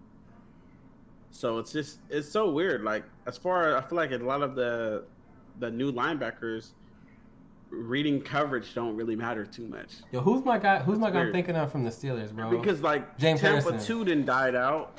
James Harrison. Tampa 2 scheme is like didn't died out. Majority of teams are moving more towards a 3-4 type of like say hybrid blitzing linebackers. Mm-hmm. So it's like Devin White. He doesn't have to do too much thinking. Like Levante is that more complete linebacker that we have. Where he can cover real good. Yeah, real good. His coverage is crazy. Like he got real good coverage skills and got enough speed to cover. That Devin White guy, he can blow up everything now. He can blow up everything that runs. But he just has that speed. For what I noticed though is that like what I've been noticing is that you are operating in a lot of space though with our linebackers these days because like a lot of nickel packages, offenses you got to react to what the offense is doing, right? So like pass happy league, probably more receivers out there. You need to have a lot of speed nowadays. Linebackers can keep up with them actually, which is crazy, but it's a fact. So you see a lot more nickel packages, which means you have two linebackers operating with, you got your 4 down linemen, you have 2 linebackers out there. You're operating a lot of space. You have tight ends who can catch the ball really well, right? Evan Ingram, O.J. Howard even, right? Rob Gronkowski, people who are very difficult to cover. But you have to play that well as banging with some guards potentially. You have tackles making it to the second level. So it's just interesting, man, because it's like it is a very vital position. Yet I don't know if there's value tied up in it as well. I think it's like a very devalued position these days. I know what you mean because like back in like you said, I think the last generation linebacker that I would like pay $100 million to, you know what I mean? Like it's Khalil Mack. Yep. Besides He's that, an like, edge rusher though. Like he's not even yeah, he's not in the he's middle an of the edge- field. exactly. You know what I'm saying? Like yeah. Exactly. He's not even in the middle. But even back, I feel like you could groom him to any scheme though. Like even if we're running a Tampa Jew, whatever you run, he'll be fine. But it's these new generation are like, I'm not paying them that much. I hate to say it, they're replaceable. Like you can tap into the bench, bro, and get all you need. You know what I'm saying? I feel like they're replaceable. These linebackers, there are rare linebackers that makes the whole team. Like in mine, like I said, Devin White. You see how that like I feel Devin White's one of them. Over every tackle. Devin White's one of them for me. He's on every tackle. Why is he on every tackle? Because Levante is locking every tight end up. He has to cover it. So yeah, he got to cover every good ass tight end. Make sure they ain't getting anything. They're talking about like how good he was all over Kelsey. Not fucking around. Bro. I like Jalen Smith. I liked him for what he was 2 years ago, 3 years ago. Now I don't necessarily love him so much, just because I don't feel like his mentality is what it needs to be. I hope coaches can change that. But he strikes me as somebody who, like, ideally that's what you would want, like a fast, hard hitting, can cover the field, dudes tracking down receivers and things of that nature, right? So like Jalen Smith is a linebacker who I think you would deeply value, but like, I mean, he didn't get picked in the first round. Obviously, he had injuries and things of that nature, but like he's not gonna get picked in the first round. That's gonna be a later. Like Micah Parsons, I'm curious to see how high he goes, because like he's running 4.3s and shit. And his pro day. Oh, and then Josh, shout out to you, bro. I heard that they're actually doing the combine. They're doing the combine in Indianapolis. Yeah, I can't wait for that, man. They actually got that shit popping off, bro. That's exciting. Bro. We actually gonna get some real numbers. Yeah. Say that again. You ain't gonna see as many. Hey, I'm gonna say right now, you ain't gonna see as many 4.39s all of a sudden, bro. It depends on who goes. Now. I think it depends on who. No, goes. I'm saying when is the combine? Oh, it's a good question. I have to look it up and see. That's great. Nah, it's got to be soon, bro, because the draft is later on this month. Yeah. I mean, look, I'm gonna see if it has it up here. Okay. And while we're sitting here in silence, I would just like to let everybody know. Next week we are doing tight ends and safeties. That's gonna be tough, bro. That's gonna be a tough one. I mean, like, so I'm just gonna say Kyle Pitts now, bro. You said wow. You said tight ends and safeties, bro. Look, we already know who I want at safety. Trayvon. You need to come to Jacksonville, bro. Yo, so you're real quick though. I'm looking at the people who they invited to the combine, and they're not really leading with any big names necessarily. Your boy Rashad Bateman is gonna be there though. Yes, sir. He's getting a lot of clout. He is getting a lot. He's getting a lot of clout out there right now. Yeah, I just saw like he's moving up boards all of a sudden. It must have heard the pod. Yeah, I've been seeing a lot of mock drafts. You know, they got my boy. A lot of them mock drafts. I'm going number 3 tonight. Mac Jones, baby. Mac Jones. I just saw another. Yeah, I saw that too. I saw that. Yo. Don't lie though. I know you probably seen a lot of Hey, I swear, we said it here first. I don't give a fuck, bro. We said it here first. Yeah. I did. I said it here first. Mac Jones going to the fucking Niners, bruh. Bro, I just can't. I can't. It's okay. They don't have the date on here. They don't have the date on here though, cousin. I want 30 push-ups from both of y'all. Like over Justin Fields? I don't. Nah, I can see it now. I can see it now. Go look at the touch balls he throws. Bro. Deshaun Watson over here fucking shit up for a black quarterback. So. Don't play. I'm done with you, Josh. You know, Josh been racist at the quarterback position for years. Y'all just made him revert back. Mahomes got Josh into a stage. I was gonna say that too. Now you're going back. Why go with? This is why I choose my white boys, man. You know what I'm saying? Oh my god, that's why you picked Brandon Whedon in the first round. Yeah, Daniel Jones. No, not me, bro. That wasn't me. That was your boy. That was your boy who picked him. Not me, dog. I would never Brandon pick Whedon. 28. Huh? Was he 28? Brandon, yeah, He 28. was like, To the he Browns. was hella old, bro. I was just like, Yeah, to the no, you Browns. don't pick a quarterback that old, bro. The God. fuck? And I think it was the first rounder too. First round. First round. First rounder. Who are you talking about? That is crazy, man. Mhm. Brandon, Come on, yeah. Weezy? No, Brandon yeah, Williams. Brandon He was Williams. hella old. Man, How that's the hell tough. would you? Why would you pick a 28-year-old quarterback in the first round? I don't know, bro. That first round, I didn't get it. It Rob- already takes 3 years. It already takes 3 years for you to adjust to NFL speed. So He's 31 he's years gonna be old. 31 before he's Trying to like, figure hey, shit out. play out, guys. He's like, yo, fast as fuck out here. All right, so next week we got tight ends and safeties, correct, cousin? Yeah. And I got Bateman's burning question next week, Josh. You said? Yes, sir. All Yes, right, sir. so Jay, so he got the hot potato. Let's not have this dud again, like how said was like, oh, Josh has the question. I'm like, no, we were just having this conversation, man. Man, that was Anyway, all. Josh, we had a thing where Anyways, I'm gonna throw it to you, and you're gonna be like, you know what? Bateman's burning question is gonna turn into the legendary question. Take it, Chin. That's why would exactly I say that? Why would I say that? that's exactly what you said. Man. That's it, yeah. Yeah, that would make it seem like you just shitting on my question, bro. Like that's No, you was like, I'm a gonna spit. legendary question, bro. I think he's- Legendary, I think it would just be. legendary. Yeah. It's supposed to be an You shitting on assist. both of the Batemans right now. It's supposed to be an okay, I got your back. It was supposed to be an assist, is what he's saying. I Yeah. got I your don't back. care. You turned it into a But football. now, Don't worry, Jay. I got you, dog. I'll give you the assist. I ain't giving Ted the assist. Hey, Fuck all man. Yo, listen, Hey, guys. don't have me. Let's, Hey, I owe listen. you one, Josh. You know Listen, you bringing guys. up my embarrassing highlight. I owe you one. Jay about to come for you. trying to put your name on, Yeah, bro. no, I owe you one. We won't let Ahmed hit stick you, bro. And it was raining, and you slipped and fell. Look, it's funny, bro. It's the funniest thing ever, bro. It's the funniest thing ever because you know how like Ahmed is not known for being no hitter. He aggressive tackle. Yeah, they're playing flip flops. Yeah, really.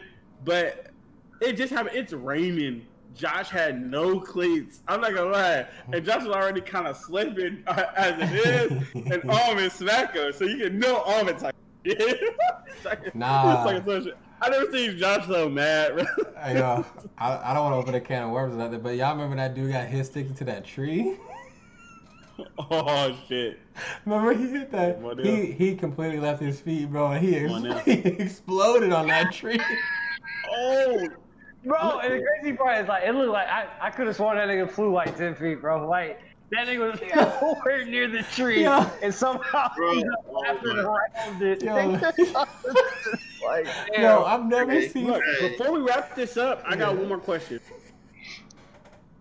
Most embarrassing thing that ever happened to you during football, playing football. we need to say that for next time. I think we had enough. Yeah, we got enough. We got too much, bro. Yeah, bro, we was on 3 hours. Yeah, it's 3 like, hours. I'm looking at it right now. 3 hours and 15 minutes.